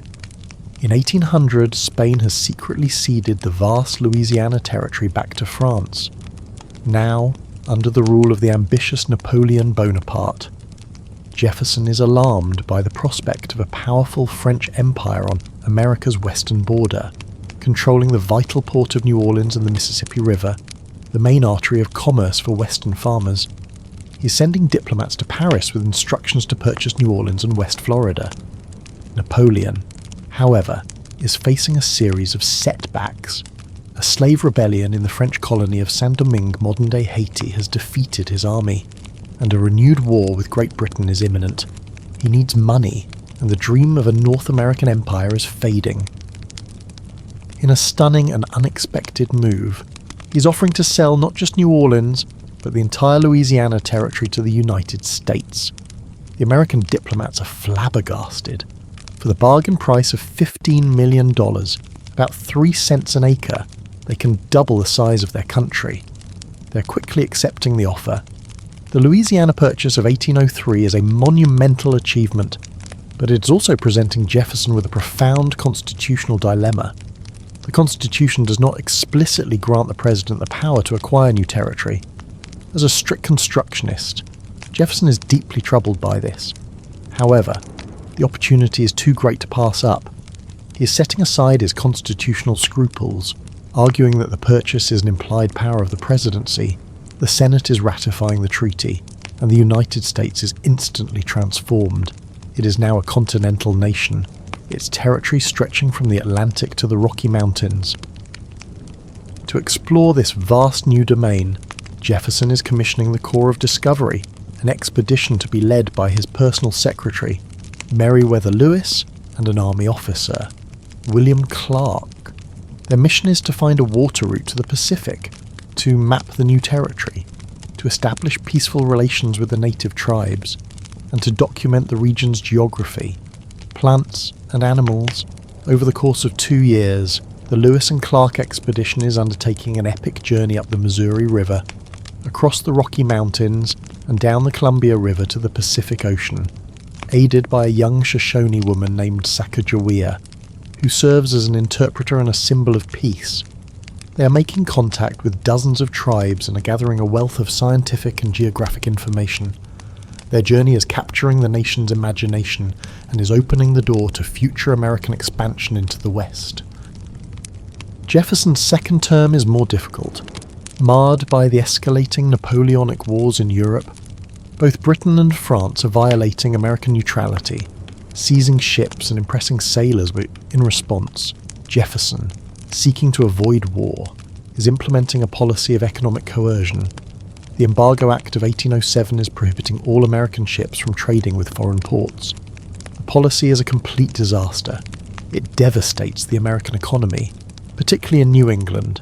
While having little effect on Britain and France, it is wildly unpopular and is repealed just before Jefferson leaves office. A sour end to a presidency that has otherwise profoundly shaped the nation's future. James Madison, Jefferson's protege and Secretary of State, is inheriting the presidency in 1809 and with it, the unresolved crisis of American neutrality on the high seas. The Embargo Act has been a failure, and Madison is struggling to find a new policy that will protect American shipping rights without resorting to war. He is continuing Jefferson's policy of economic pressure, but the British and French are remaining defiant. The Royal Navy is continuing its practice of impressment, and the French are continuing to seize American ships.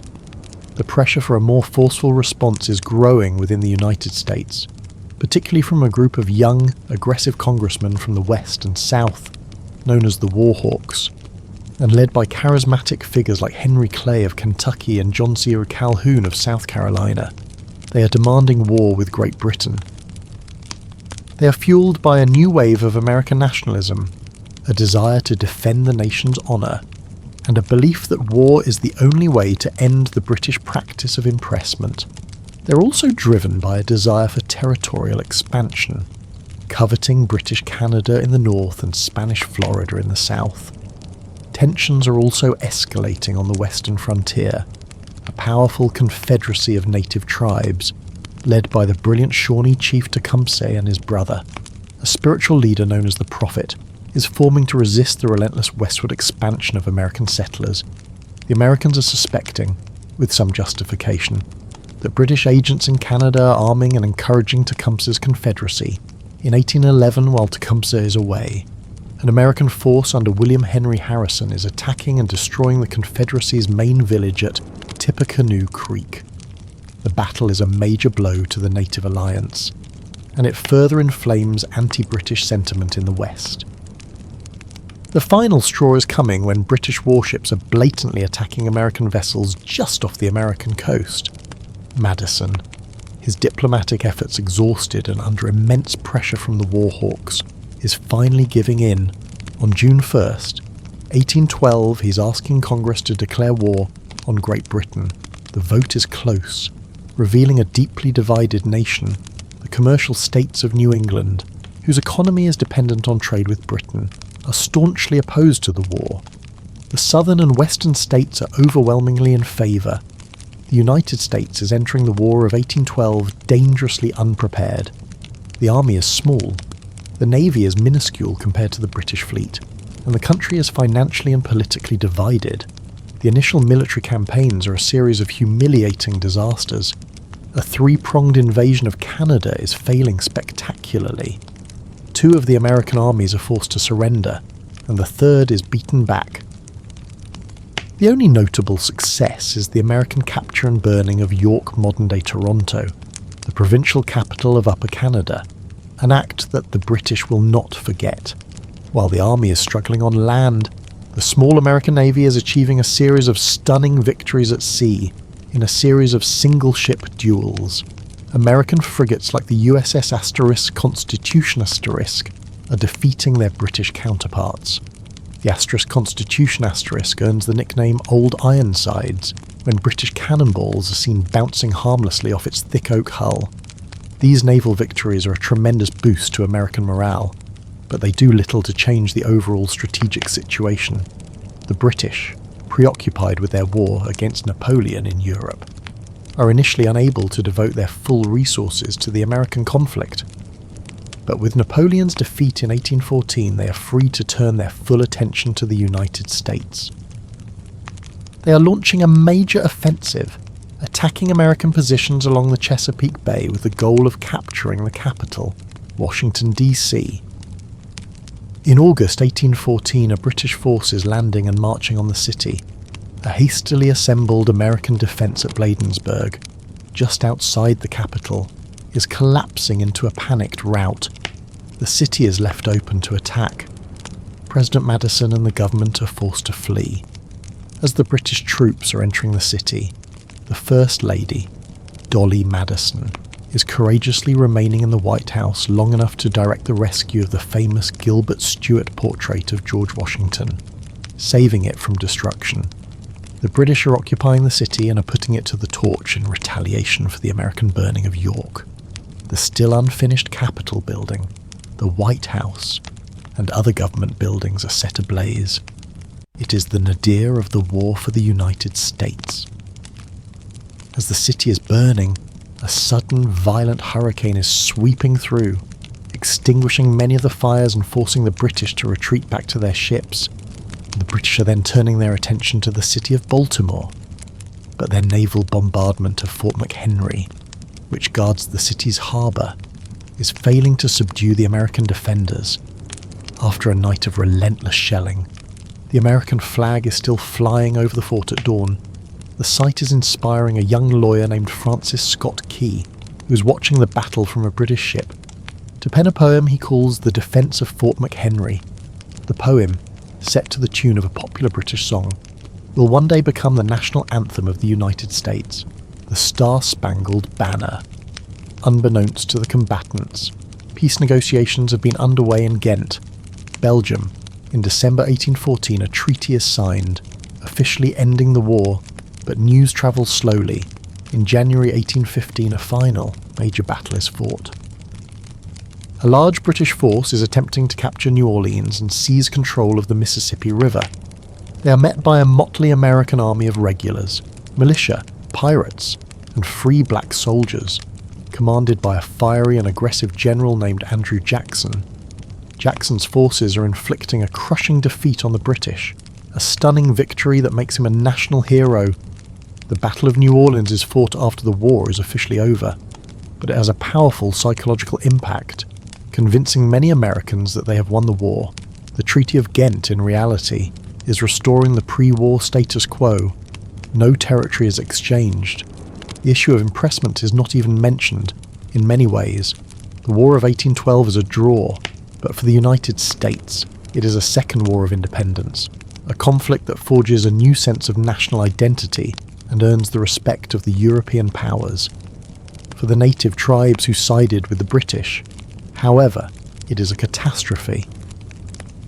Their hopes of halting American expansion are shattered forever. The end of the War of 1812 is unleashing a powerful new wave of American nationalism and westward expansion. The idea of continentalism, the belief that the United States is destined to stretch from the Atlantic to the Pacific, is taking hold in the national consciousness.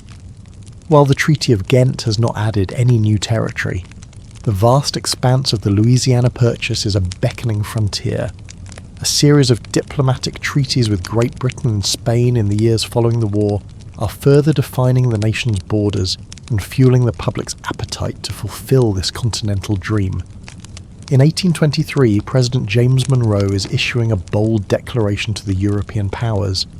The Monroe Doctrine is warning that the Western Hemisphere is no longer open to European colonization, and that any attempt by a European power to interfere in the affairs of the newly independent nations of Latin America will be seen as a hostile act against the United States. It is a clear assertion of American dominance in the region. An idea is taking shape in the American mind, an idea that will be given a name in the 1840s Manifest Destiny. It is the quasi-religious belief that the United States has a divinely ordained mission to expand its democratic institutions and its Protestant values across the entire continent. It is a powerful and dangerous ideology, a justification for conquest that casts American expansion not as an act of aggression, but as the inevitable fulfillment of a preordained plan. Standing in the way of this destiny are the remaining native tribes and the handful of European colonies still clinging to the continent. The first to be swept aside are the native peoples of the southeast. The War of 1812 has shattered the last vestiges of their military power. While President Jefferson had once hoped to civilize and assimilate the tribes, the prevailing mood in the country has shifted decisively toward removal. The land occupied by the so-called 5 civilized tribes, the Cherokee, Chickasaw, Choctaw, Creek, and Seminole, is coveted by white settlers for cotton cultivation. In 1829, the hero of the War of 1812, Andrew Jackson, is elected president. He is a fierce Indian fighter and a strong proponent of removal. In 1830, he is pushing the Indian Removal Act through Congress. The act is authorizing the president to negotiate treaties to forcibly relocate the southeastern tribes to a designated Indian territory west of the Mississippi River. The removal is a brutal process of forced displacement over the next decade. More than 60,000 people are driven from their ancestral homes. The Choctaw are the first to go, followed by the Seminole, who are putting up a fierce resistance in a long and costly war in the swamps of Florida. The Creek are removed in 1836, and finally, the Cherokee. The Cherokee have made a determined effort to assimilate. They have adopted a written language, a formal constitution, and a farming economy. They are challenging the removal in the Supreme Court and are winning a favourable ruling. But President Jackson is famously defying the court, reportedly saying, "John Marshall has made his decision, now let him enforce it." In the winter of 1838, the US Army is rounding up the last of the Cherokee and forcing them on a brutal 1,000-mile march west. More than 4,000 of the 16,000 Cherokee are dying from disease, starvation, and exposure. This forced march will be forever known as the Trail of Tears, a profound stain on the nation's honour. While the native peoples are being driven from their lands, American pioneers are pushing west in ever-increasing numbers. They are travelling in wagon trains along treacherous routes like the Oregon Trail and the Santa Fe Trail, drawn by the promise of cheap land and economic opportunity. They are facing incredible hardships, disease, starvation, and conflict with the native tribes of the plains. The journey is transforming them, creating a new, rugged, and fiercely independent American character. The focus of American expansion is now turning to the southwest, to the vast territory of Texas, originally part of the Spanish Empire. Texas became part of the newly independent nation of Mexico in 1821. The Mexican government, hoping to populate the sparsely settled region, is encouraging American immigration, offering cheap land to settlers. Thousands of Americans, mostly from the South, are pouring into Texas, bringing with them their cotton plantations and their enslaved workers. The cultural and political friction is immediate. In 1829, Mexico is abolishing slavery, a law the Anglo-Texan settlers are simply ignoring. Tensions are escalating until 1835, when the Texans, both Anglo and Mexican-born Tejanos, are rebelling against the centralist government of the Mexican dictator, General Antonio Lopez de Santa Anna, The Texas Revolution is short but bloody. In March 1836, a small band of Texan defenders is making a heroic last stand at a small mission in San Antonio known as the Alamo. They're wiped out to the last man, but their sacrifice becomes a powerful rallying cry. Remember the Alamo a few weeks later, at the Battle of San Jacinto. A Texan army under the command of Sam Houston is surprising and crushing Santa Anna's army. Securing independence for the Republic of Texas, the new republic is immediately seeking annexation by the United States. But the issue is politically explosive. Admitting Texas would mean adding another large slave state to the Union, upsetting the delicate balance of power between North and South. For nearly a decade, the issue is debated and postponed. Finally, in 1845, in the final days of his presidency, John Tyler is pushing the annexation of Texas through Congress.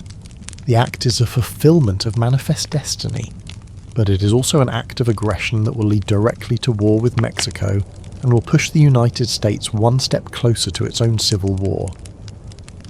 The annexation of Texas is the immediate cause of war with Mexico. The Mexican government, which has never recognized the independence of Texas, is viewing the annexation as a theft of its territory. A border dispute is further inflaming the situation. The United States is claiming the Rio Grande as the southern border of Texas, while Mexico is insisting on the Nueces River. Further to the north, the newly elected president, James K. Polk, a fervent believer in manifest destiny, is determined to acquire not just the disputed territory, but also the vast Mexican provinces of New Mexico and California. He's sending a diplomat to Mexico City with an offer to purchase the territories, but the Mexican government, in a state of political turmoil, is refusing to even meet with him. Polk is then resorting to provocation. In early 1846, he is ordering American troops under the command of General Zachary Taylor to advance into the disputed territory between the Nueces and the Rio Grande. As he anticipates, a Mexican force is crossing the Rio Grande and is attacking the small American detachment. Polk now has the pretext he needs. He's going before Congress, declaring that Mexico has shed American blood upon the American soil. Congress is declaring war in May 1846. The Mexican-American War is a one-sided conflict. The United States Army is better armed, better trained, and better led. The Mexican army is plagued by political instability, poor leadership, and outdated equipment. The war is fought on multiple fronts. General Taylor is winning a series of victories in northern Mexico. Another American force under General Stephen Kearny is marching west, capturing Santa Fe without a fight and then moving on to secure California. With the help of American settlers who have already staged their own bear flag revolt against Mexican rule, the decisive campaign is led by General Winfield Scott. In an amphibious landing reminiscent of Cortez, Scott is landing his army at Veracruz on the Gulf Coast and is beginning a long, arduous march inland toward Mexico City. He's fighting a series of brilliant battles, defeating larger Mexican armies at Cerro Gordo and Chapultepec in September 1847 after a final, fierce battle for the city's gates. American troops are capturing Mexico City. The war is over. The Treaty of Guadalupe Hidalgo, signed in February 1848, is a complete triumph for the United States. Mexico is forced to cede an immense territory over 500,000 square miles to the United States. This Mexican cession includes the present-day states of California, Nevada, Utah, Arizona, New Mexico, and parts of Colorado and Wyoming. Mexico is also forced to recognize the Rio Grande as the border of Texas. In return, the United States is paying Mexico a token sum of $15 million. The United States has fulfilled its manifest destiny. It is now a continental empire, stretching from sea to shining sea. But the victory comes at a terrible price. The acquisition of this vast new territory is immediately raising the explosive question that will tear the nation apart. Will slavery be allowed in the new territories just as the war is ending? Gold is discovered at Sutter's Mill in California. The news is triggering the California gold rush of 1849. Hundreds of thousands of 49ers are pouring into California. From the eastern states and from around the world, the population of California is exploding. and it is soon applying for statehood as a free state. This is threatening to upset the fragile balance of power in the Senate between the 15 free states and the 15 slave states. The issue is coming to a head in Congress in 1850. The aging giants of the Senate, Henry Clay, John C. Calhoun, and Daniel Webster, are debating the issue for the last time. Calhoun, the fiery champion of the South, is warning of secession if Southern rights are not protected. Clay is proposing a series of measures designed to avert a crisis, which will be known as the Compromise of 1850. The Compromise is admitting California as a free state. It is abolishing the slave trade, but not slavery itself, in the District of Columbia. In return, it is organizing the rest of the Mexican cession into the territories of New Mexico and Utah, with the issue of slavery to be decided by the settlers themselves, a principle known as popular sovereignty. The most controversial part of the compromise is a new, much stricter Fugitive Slave Act. It is requiring citizens of the free states to assist in the capture and return of escaped slaves, and it is denying accused runaways the right to a jury trial. The compromise is holding the Union together, but it is a temporary and deeply flawed solution. The Fugitive Slave Act is infuriating the North, turning many moderates into staunch abolitionists. The principle of popular sovereignty is setting the stage for a violent struggle for control of the Western territories. The war with Mexico, a war of conquest fought to expand the empire of liberty, has sown the seeds of a much greater and more destructive conflict. The question of slavery, long postponed and compromised over, can no longer be avoided. The Compromise of 1850 is a temporary patch on a deeply fractured nation. The next decade is a relentless slide toward disunion. The Fugitive Slave Act is a constant source of friction, its enforcement in the North sparking riots and dramatic rescue attempts. The publication of Harriet Beecher Stowe's novel, Uncle Tom's Cabin in 1852 is a cultural phenomenon. Its powerful, sentimental depiction of the brutality of slavery is galvanizing abolitionist sentiment in the North and is infuriating the South, which sees it as a slanderous attack on their way of life. The fragile peace is shattered in 1854 with the passage of the Kansas-Nebraska Act. The Act, championed by Senator Stephen Douglas of Illinois, is organizing the territories of Kansas and Nebraska for settlement to win Southern support for his plan, which is necessary for the construction of a transcontinental railroad through the North. Douglas is including a provision that repeals the Missouri Compromise of 1820. The Missouri Compromise had prohibited slavery in the northern part of the Louisiana Purchase. The Kansas-Nebraska Act is now applying the principle of popular sovereignty to these territories, allowing the settlers themselves to decide whether to permit slavery. The act is a political firestorm. It is reopening the question of slavery in the West, a question many thought had been settled. The North is outraged, seeing it as a capitulation to Southern slave power. The Whig Party, which had been a major force in American politics for decades, is collapsing over the issue. In its place, a new political party is born, the Republican Party. It is a purely sectional party, its platform dedicated to preventing the extension of slavery into the Western territories. Kansas is becoming a battleground for the soul of the nation. Pro-slavery settlers from Missouri and anti-slavery free soilers from New England are pouring into the territory, each side determined to control the outcome of the vote. The result is a brutal, low-level civil war known as Bleeding Kansas. Rival governments are established, and armed conflict is breaking out. Pro-slavery border ruffians are sacking the free soil town of Lawrence. In retaliation, a fanatical abolitionist named John Brown is leading a small band of followers in a nighttime raid, hacking 5 pro-slavery settlers to death with broadswords at Pottawatomie Creek. The violence in Kansas is echoing in the halls of Congress. In May 1856, Massachusetts Senator Charles Sumner, a fiery abolitionist, is delivering a blistering speech on the Senate floor, denouncing the pro-slavery forces in Kansas and personally insulting a senator from South Carolina. 2 days later, South Carolina congressman named Preston Brooks, a relative of the insulted senator, is entering the Senate chamber He's approaching Sumner at his desk and is beating him savagely with a heavy cane until Sumner is left bloody and unconscious. The caning of Charles Sumner is a shocking symbol of the nation's polarization. Brooks is hailed as a hero in the South. Sumner is revered as a martyr in the North.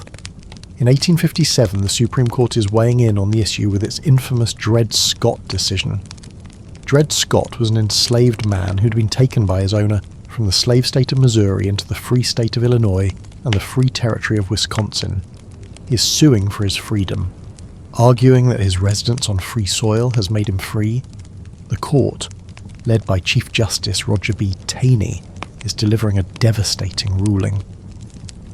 It is declaring that African Americans, whether enslaved or free, are not citizens of the United States and therefore have no right to sue in federal court. The court is going even further, declaring that the Missouri Compromise was unconstitutional and that Congress has no power to prohibit slavery in the Western Territories. The decision is a stunning victory for the South, appearing to open all of the territories to slavery. It is electrifying the North, convincing many that a pro-slavery conspiracy has taken control of the federal government. The final act in the drama leading to war is the raid on Harper's Ferry in October 1859. John Brown, the zealot from Bleeding, Kansas, is believing he's an instrument of God's will, chosen to destroy slavery by force. He's leading a small integrated band of followers in an attack on the federal armory at Harper's Ferry, Virginia. His plan is to seize the arsenal's weapons and incite a massive slave rebellion throughout the South. The raid is a complete failure. The local slaves do not rise up, and Brown and his men are quickly surrounded by local militia and a detachment of U.S. Marines led by Colonel Robert E. Lee. Brown is captured, tried for treason by the state of Virginia, and hanged in the North. He is becoming a martyr, a heroic figure who died fighting for the cause of liberty in the South. He is a terrifying symbol of Northern aggression, confirming their worst fears of a violent abolitionist plot to destroy their society. The nation is now a house divided, poised on the brink of an abyss. The election of 1860 will be the final spark. The new Republican Party is nominating Abraham Lincoln, a moderate from Illinois, on a platform that opposes the extension of slavery. The Democratic Party is fracturing along sectional lines. When Lincoln is elected president without a single Southern electoral vote, the South is seeing it as the final straw. They are no longer willing to remain in a union they believe is now hostile to their interests and their way of life. In December 1860, South Carolina is seceding from the Union. Other southern states are quickly following. The long, agonizing road to disunion is complete. War is now all but inevitable. The secession of South Carolina is setting off a chain reaction across the Deep South. By February 1861, Mississippi, Florida, Alabama, Georgia, Louisiana, and Texas have also voted to leave the Union. Delegates from these states are meeting in Montgomery, Alabama, to form a new nation, the Confederate States of America. They're drafting a constitution that explicitly protects the institution of slavery, and they're electing Jefferson Davis, a former senator from Mississippi, as their provisional president, the sitting president of the United States. James Buchanan is a lame duck. Paralyzed by indecision, he's declaring secession to be illegal, but he's also claiming that the federal government has no constitutional power to stop it. He's doing nothing as the seceding states are seizing federal forts, arsenals, and custom houses within their borders. By the time Abraham Lincoln is inaugurated on March 4th, 1861, he's inheriting a fractured nation and a looming crisis. One of the few federal installations in the seceded states that has not been taken is Fort Sumter, a formidable brick fortress located in the middle of Charleston Harbor, South Carolina. The small Union garrison, commanded by Major Robert Anderson, is isolated and running low on supplies. For the new Confederacy, the presence of a Union fort in one of its most important harbors is an intolerable affront to its sovereignty. For Lincoln, the fort is a powerful symbol of federal authority. To abandon it would be to recognize the legitimacy of the Confederacy. To reinforce it with force would be to start a war. He's facing an impossible choice. He's choosing a masterful middle course. He's notifying the governor of South Carolina that he's sending an unarmed naval expedition to resupply Fort Sumter with food only. No troops or ammunition. The decision is now squarely on the shoulders of the Confederacy. If they fire on the supply ships, they will be the aggressors. If they allow the resupply, the Union will have maintained its authority. Confederate President Jefferson Davis and his cabinet are seeing Lincoln's move for what it is a brilliant political maneuver. They cannot afford to back down. They're ordering the Confederate commander in Charleston, General P. G. T. Beauregard, to demand the surrender of the fort and to attack it if the demand is refused. On the morning of April 12, 1861, after Major Anderson's polite but firm refusal, the first Confederate shells are arching across Charleston Harbor and exploding against the walls of Fort Sumter. The Civil War has begun. The bombardment is lasting for 34 hours. The Union garrison, outnumbered and outgunned, is returning fire, but their efforts are largely ineffective. Miraculously, not a single soldier on either side is killed during the bombardment. On April 13th, with his fort in ruins and his ammunition nearly exhausted, Major Anderson is surrendering. He is allowed to march his garrison out of the fort under honourable terms, taking their flag with them. The fall of Fort Sumter is galvanizing the North. Lincoln's call for 75,000 volunteers to put down the rebellion is met with an overwhelming surge of patriotic enthusiasm. The states of the upper North are rushing to fill their quotas in the South. Lincoln's call to arms is seen as a declaration of war, an act of coercion that is pushing 4 more states, Virginia, Arkansas, Tennessee, and North Carolina, to secede and join the Confederacy. The new Confederate capital has moved to Richmond, Virginia, just 100 miles from Washington. D.C., the battle lines are now drawn. The Union has overwhelming advantages in population, industrial capacity, railroad mileage, and naval power. The Confederacy has the advantage of fighting a defensive war on its home territory and possesses a more experienced and, initially, more capable officer corps. The Union's strategic goals are clear: to blockade the southern coast with its navy, a plan known as the Anaconda Plan, to seize control of the Mississippi River, cutting the Confederacy in two, and to capture the Confederate capital at Richmond. The Confederacy's path to victory is more narrow. It does not need to conquer the North. It only needs to survive, to wear down the North's will to fight until the Union gives up and recognises its independence. It is also hoping for foreign intervention from Great Britain or France, whose textile industries are dependent on southern cotton. The first major battle of the war is fought in July 1861 at Manassas Junction, Virginia, along a small creek called Bull Run. A confident but poorly trained Union army is marching out from Washington to capture Richmond. They are met by a Confederate army of roughly equal size.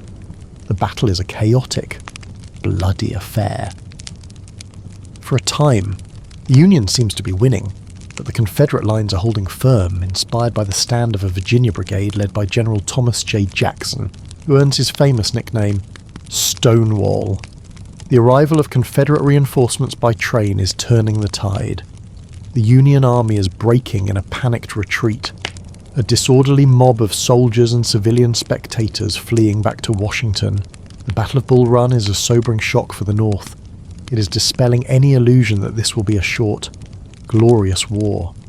It is a grim lesson that victory will require a long, bloody, and determined effort. The war will be a crucible, a trial by fire that will test the very soul of the nation and will ultimately redefine the meaning of American liberty. The aftermath of Bull Run is a period of intense reorganization for the Union. Lincoln is appointing a new general, George B. McClellan, to command the main Union force, which is now being called the Army of the Potomac. McClellan is a brilliant organizer and trainer, and he is transforming the raw volunteers into a powerful, well-disciplined fighting machine. But he is also pathologically cautious, constantly overestimating the strength of the enemy and reluctant to commit his army to battle. In the eastern theatre of the war, a frustrating pattern is developing. The Union, with its superior numbers and resources, is repeatedly failing to achieve a decisive victory. McClellan's Peninsula Campaign in 1862, a massive amphibious operation to capture Richmond, is ending in failure, as he is consistently outmaneuvered and outfought by the new commander of the Confederate Army of Northern Virginia, Robert E. Lee. Lee, who had been offered command of the Union Army at the start of the war but chose to remain loyal to his home state of Virginia, is emerging as a military genius.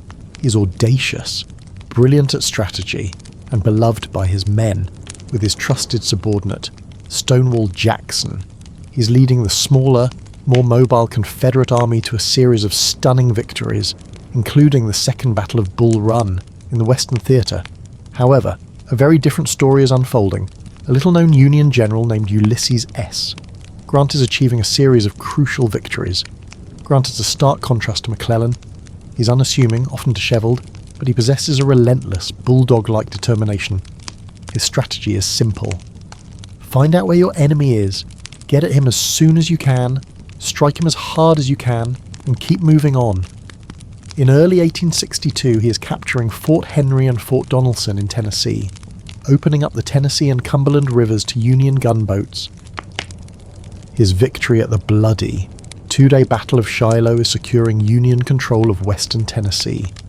Grant is then continuing his methodical advance south, his ultimate goal to capture the fortress city of Vicksburg, Mississippi, the last major Confederate stronghold on the Mississippi River.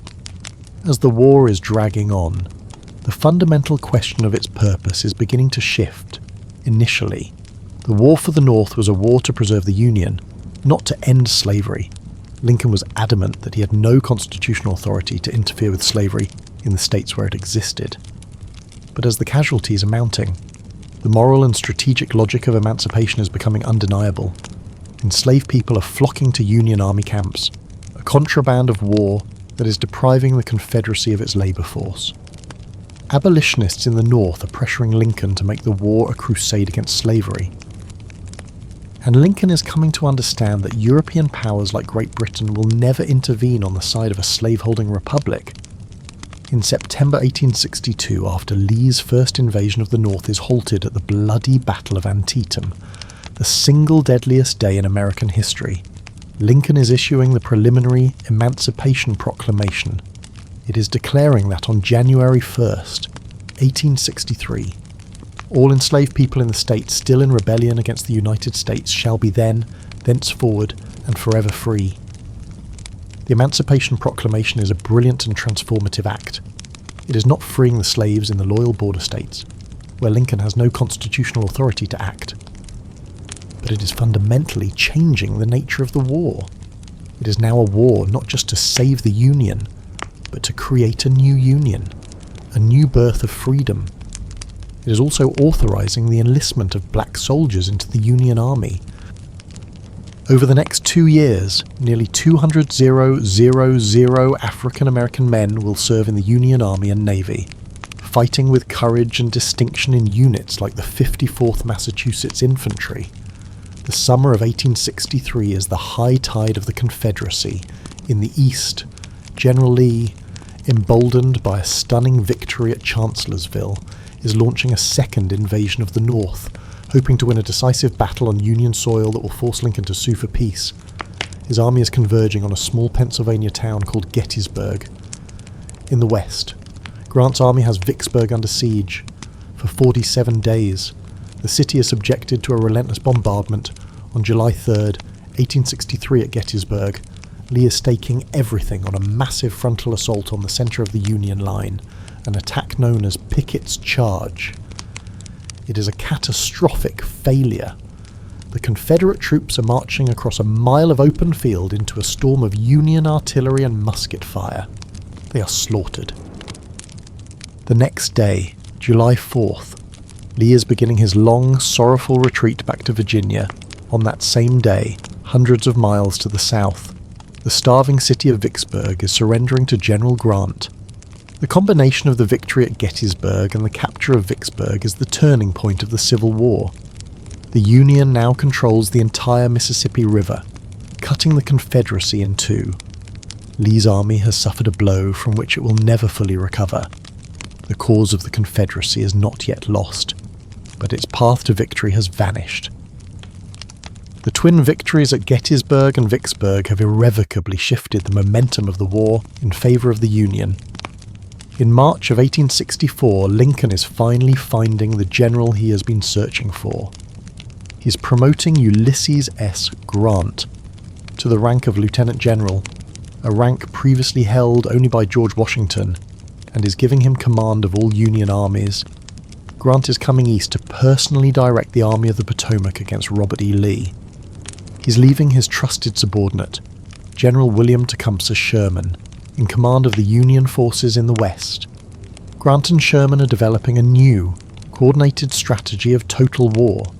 Their goal is not just to defeat the Confederate armies, but to destroy the Confederacy's economic and psychological will to fight. Grant's strategy in the East is one of relentless, grinding attrition. He is launching the Overland Campaign, a series of bloody battles in which he is constantly attacking Lee's army. Forcing engagement after engagement, he's knowing that while his own losses will be staggering, the Union can replace its men and supplies, while the Confederacy cannot, in a brutal 6-week period. The two armies are locked in a death grapple in the dense, tangled forests of Virginia. At the Battle of the Wilderness, the woods are catching fire and wounded soldiers are burned alive. At Spotsylvania Courthouse, the fighting is so intense at a section of the Confederate line known as the Bloody Angle that soldiers are being killed by a single, continuous storm of lead at Cold Harbor. Grant is launching a futile frontal assault that results in 7,000 Union casualties in less than an hour. The Northern public is horrified by the casualty lists, and Grant is being labelled a butcher. But unlike his predecessors, Grant is not retreating after a defeat. After each battle, he's refusing to turn back. He's continuing to push south, always to the left, forcing Lee to react and preventing him from sending reinforcements to other parts of the Confederacy. He's finally pinning Lee's army down in a siege at Petersburg, a vital railroad hub just south of Richmond in the west. Sherman is implementing the other half of the strategy. He's beginning his advance from Chattanooga toward the city of Atlanta, a crucial industrial and railroad center for the Confederacy. He's fighting a brilliant campaign of maneuver, consistently outflanking the Confederate army under General Joseph E. Johnston. In September 1864, Sherman is capturing Atlanta. The fall of Atlanta is a major blow to the Confederacy, and it is a critical victory for Lincoln, who is facing a difficult re-election campaign. The war is deeply unpopular in the North, and the Democratic candidate, former General George McClellan, is running on a peace platform. The capture of Atlanta is reigniting support for the war and is securing Lincoln's re-election.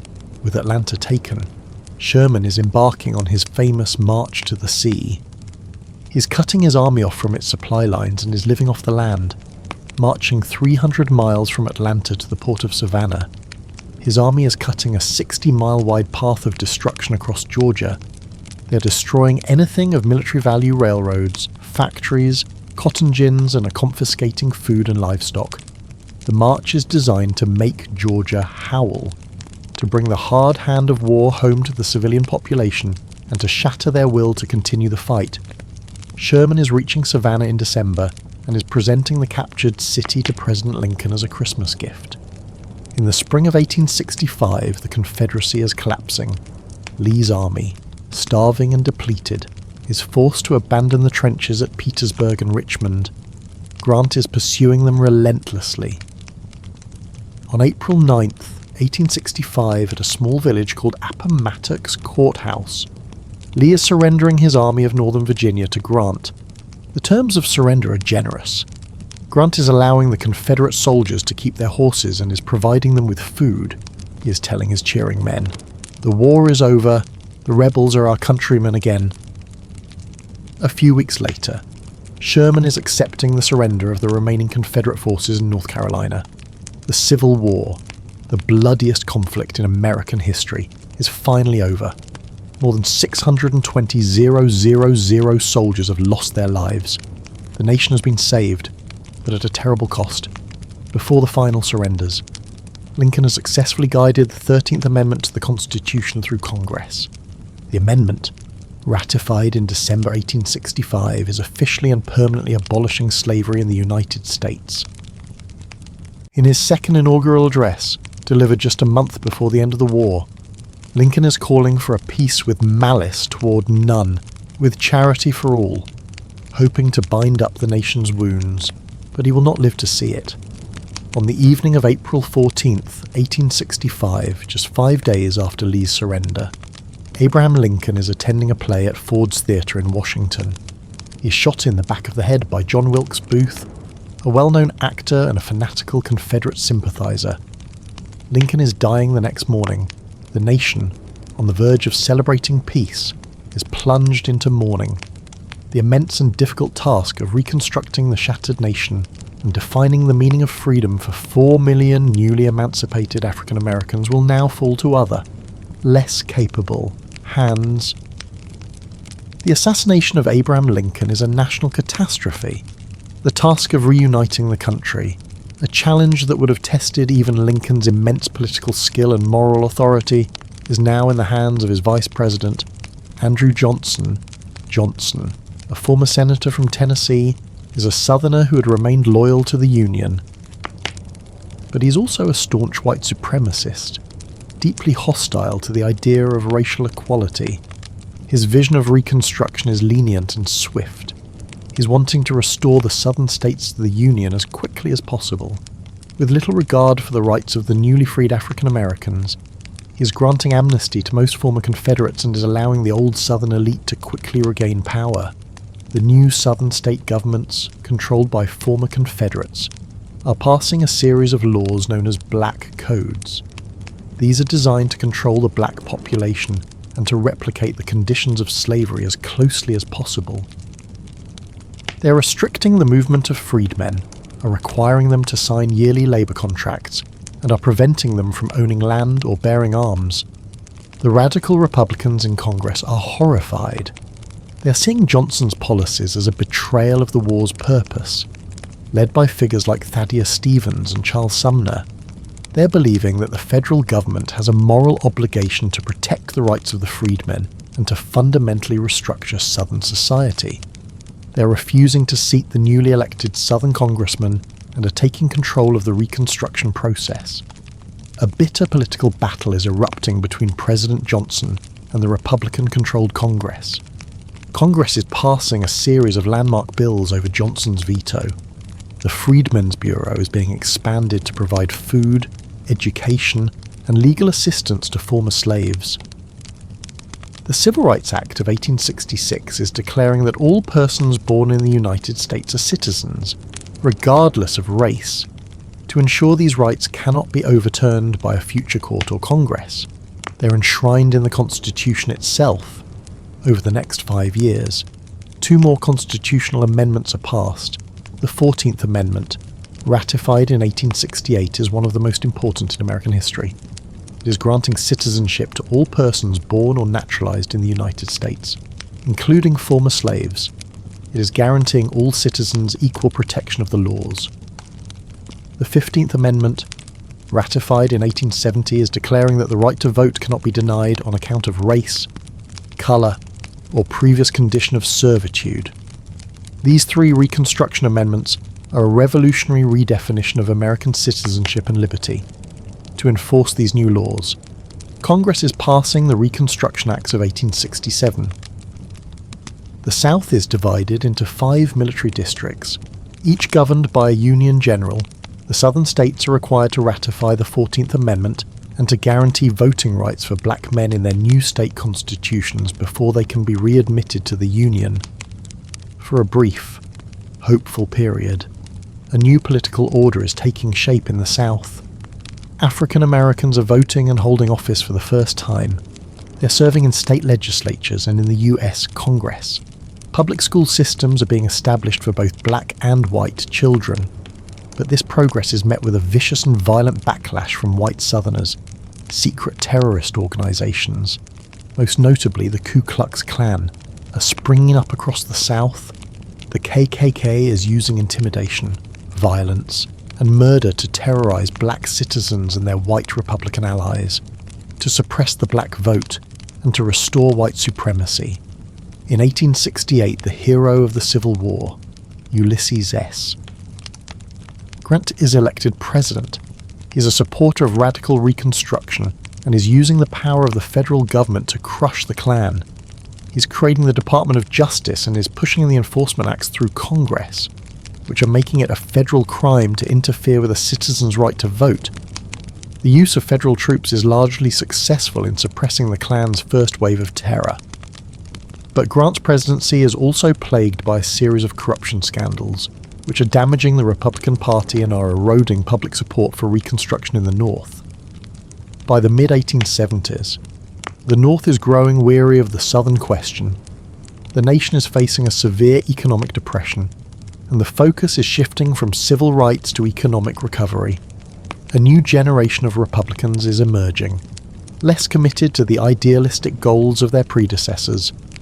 The will to continue the difficult and costly process of federal intervention in the South is fading. In the contested presidential election of 1876, a backroom deal is struck to resolve the crisis. The Republican candidate, Rutherford B. Hayes, is awarded the presidency. In return, the Republicans are agreeing to withdraw the last federal troops from the South. The Compromise of 1877 is marking the end of Reconstruction. The federal government is abandoning its commitment to protect the rights of African Americans in the South. The Redeemer Democrats, the old white Southern elite, are quickly regaining control of the state governments. The great experiment of interracial democracy is over. The promise of Reconstruction is left unfulfilled, and the nation is entering a long, dark period of segregation and racial oppression known as Jim Crow. The end of Reconstruction is ushering in a new era of explosive economic growth and profound social transformation. It is an age of dazzling technological innovation and staggering industrial power, a period that Mark Twain will satirically label the Gilded Age. On the surface, it is an age of progress and prosperity, but beneath the glittering facade lies deep-seated corruption, rampant inequality, and brutal labour conflict. The engine of this new age is the railroad. With the question of slavery resolved and the South subdued, the nation is once again turning its gaze westward. The completion of the first transcontinental railroad in 1869 is a monumental achievement, a ribbon of steel that ties the continent together. It is making the vast interior of the country accessible, opening up new lands for settlement and new markets for eastern goods. Railroads are becoming the nation's first big business, their construction fueling a massive boom in the steel, coal, and timber industries. A new class of industrial titans is emerging. Men like Cornelius Vanderbilt in railroads, Andrew Carnegie in steel, and John D. Rockefeller in oil. They are revolutionizing American industry, creating vast, efficient, and ruthlessly competitive corporations. They're amassing fortunes on a scale never before seen, but their methods are often brutal. They're forming monopolies or trusts. To crush competition, they're driving down wages, imposing dangerous working conditions, and using their immense wealth to corrupt politicians. To their admirers, they are captains of industry, visionary builders of the modern American economy. To their critics, they are robber barons, greedy monopolists who are building their empires on the backs of an exploited working class. The industrial boom is fueled by a new wave of immigration. Millions of people are pouring into the United States, not from Northern and Western Europe as before, but from Southern and Eastern Europe Italians, Poles, Russians, and Jews. They're fleeing poverty and persecution in their homelands, drawn by the promise of jobs in the burgeoning factories and mines of America. They're crowding into the rapidly growing cities of the Northeast and Midwest, living in squalid, overcrowded tenements. The cities are a place of stark contrasts. The opulent mansions of the new industrial rich stand just blocks away from the disease-ridden slums of the immigrant poor. The factory floor is a place of long hours, low pay, and dangerous conditions. Workers are forming labour unions to fight for better wages and safer workplaces, but they are meeting fierce resistance from the powerful corporations, who are often backed by the government. A series of violent labour strikes are shaking the nation. The Great Railroad Strike of 1877, the Haymarket Affair in Chicago in 1886, and the Pullman Strike of 1894 are all suppressed by state militias or federal troops, often with significant loss of life. While the industrial cities are exploding, the American West is undergoing its final, tragic transformation. The expansion of the railroads, the near extermination of the bison, and the relentless pressure of white settlement are spelling the doom of the free-roaming native tribes of the Great Plains. A series of brutal Indian wars are fought between the US, Army and tribes like the Sioux, Cheyenne, and Apache. There are moments of native resistance, like the stunning victory of the Sioux and Cheyenne over General George Armstrong Custer's 7th Cavalry at the Battle of the Little Bighorn in 1876. But the outcome is inevitable. The tribes are being forced onto reservations, their traditional way of life destroyed, the Wounded Knee Massacre in 1890 in which U.S. soldiers are killing hundreds of unarmed Lakota men, women and children is the final, bloody chapter in the long and tragic history of the American frontier. By the turn of the century, the United States has been transformed. It is no longer an agrarian republic. It is a mature industrial power, a nation of sprawling cities and giant corporations. Its frontier has been closed, its native peoples confined. The immense wealth generated by this industrial revolution is creating a new sense of national power and confidence. The country is now looking outward. Beyond its continental borders, the age of American imperialism is about to begin. The same forces of industrialization, nationalism, and racial ideology that have shaped the Gilded Age at home will now be projected onto the world stage. In 1898, the United States is going to war with Spain, a splendid little war that will mark America's arrival as a global power, with a new empire stretching from the Caribbean to the Pacific. The Gilded Age has forged the industrial and military might that will allow America to dominate the 20th century. The turn of the 20th century finds the United States a global power, its industrial might and imperial ambitions now projected across the world. The Spanish-American War has left the nation with a new colonial empire, stretching from Puerto Rico and Cuba in the Caribbean to the Philippines and Guam in the Pacific. This new global role is forcing America to abandon its long-standing tradition of isolationism and to engage directly in the complex and often brutal politics of the world stage. The first half of the century is a period of dramatic upheaval. The Progressive Era is a domestic response to the excesses of the Gilded Age, a period of reform aimed at curbing the power of corporate monopolies, cleaning up corrupt city governments, and addressing social problems like child labour and unsafe working conditions. But this domestic reform impulse is soon overshadowed by global conflict. In 1917, after years of attempting to remain neutral, the United States is drawn into the horrific slaughter of World War I.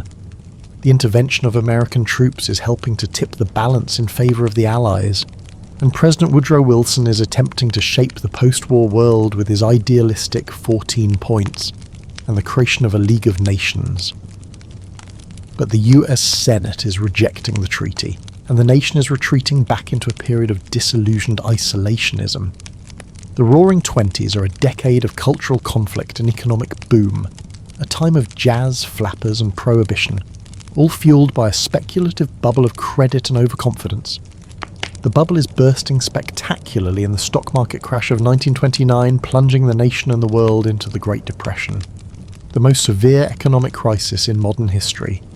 The Depression is a time of immense suffering, with millions unemployed and homeless. The crisis is bringing Franklin D. Roosevelt to the presidency. His New Deal is a revolutionary expansion of the role of the federal government, creating a social safety net with programs like Social Security and using massive public works projects to create jobs and stimulate the economy. The New Deal is fundamentally reshaping the relationship between the American people and their government. The storm clouds of another world war are gathering in Europe and Asia. The rise of fascism in Italy, Nazism in Germany, and militarism in Japan is threatening world peace. The United States is again trying to remain neutral. but the Japanese attack on Pearl Harbor on December 7th, 1941 is catapulting the nation into the Second World War. The war is a global struggle on an unimaginable scale. The American home front is transformed into an arsenal of democracy. Its factories churning out a torrent of ships, planes, and tanks. The war is ending with the defeat of the Axis powers, but it is also ushering in the atomic age. The use of atomic bombs on Hiroshima and Nagasaki is demonstrating a terrifying new form of destructive power and is setting the stage for the next global conflict, the Cold War. The second half of the 20th century is dominated by the ideological struggle between the United States and the Soviet Union. It is a period of nuclear brinkmanship, proxy wars in Korea and Vietnam, and a global competition for influence at home. The post-war era is a period of unprecedented prosperity and social change. The GI Bill is creating a new, educated middle class. The baby boom is fueling the growth of the suburbs. The civil rights movement is challenging the long legacy of racial segregation and discrimination, culminating in the landmark Civil Rights Act of 1964 and the Voting Rights Act of 1965. The 1960s are a decade of profound cultural upheaval, a time of counterculture, anti-war protests, and struggles for women's rights and gay rights. The Cold War is ending with the collapse of the Soviet Union in 1991, leaving the United States as the world's sole superpower. The 1990s are a decade of relative peace and economic prosperity, fueled by the rise of the digital revolution and the internet. But the illusion of a peaceful end of history is shattered on September 11th, 2001, when terrorist attacks on New York and Washington are plunging the nation into a new, undefined war on terror. The 21st century has brought a new set of challenges, long and costly wars in Afghanistan and Iraq, a severe financial crisis in 2008, and a growing sense of political polarization and cultural division. The nation is grappling with issues of economic inequality, racial injustice, and its changing role in a multipolar world. The story of the United States is one of constant struggle and transformation. It is a nation founded on a radical idea of liberty and self-government, an idea that has been contested, expanded, and redefined throughout its history. It is a story of great triumphs and profound failures, of a relentless drive for progress and a persistent struggle with its own internal contradictions. The great experiment that began with a handful of settlements on the edge of a vast continent continues, its future still unwritten, its promise still being forged in the crucible of the present,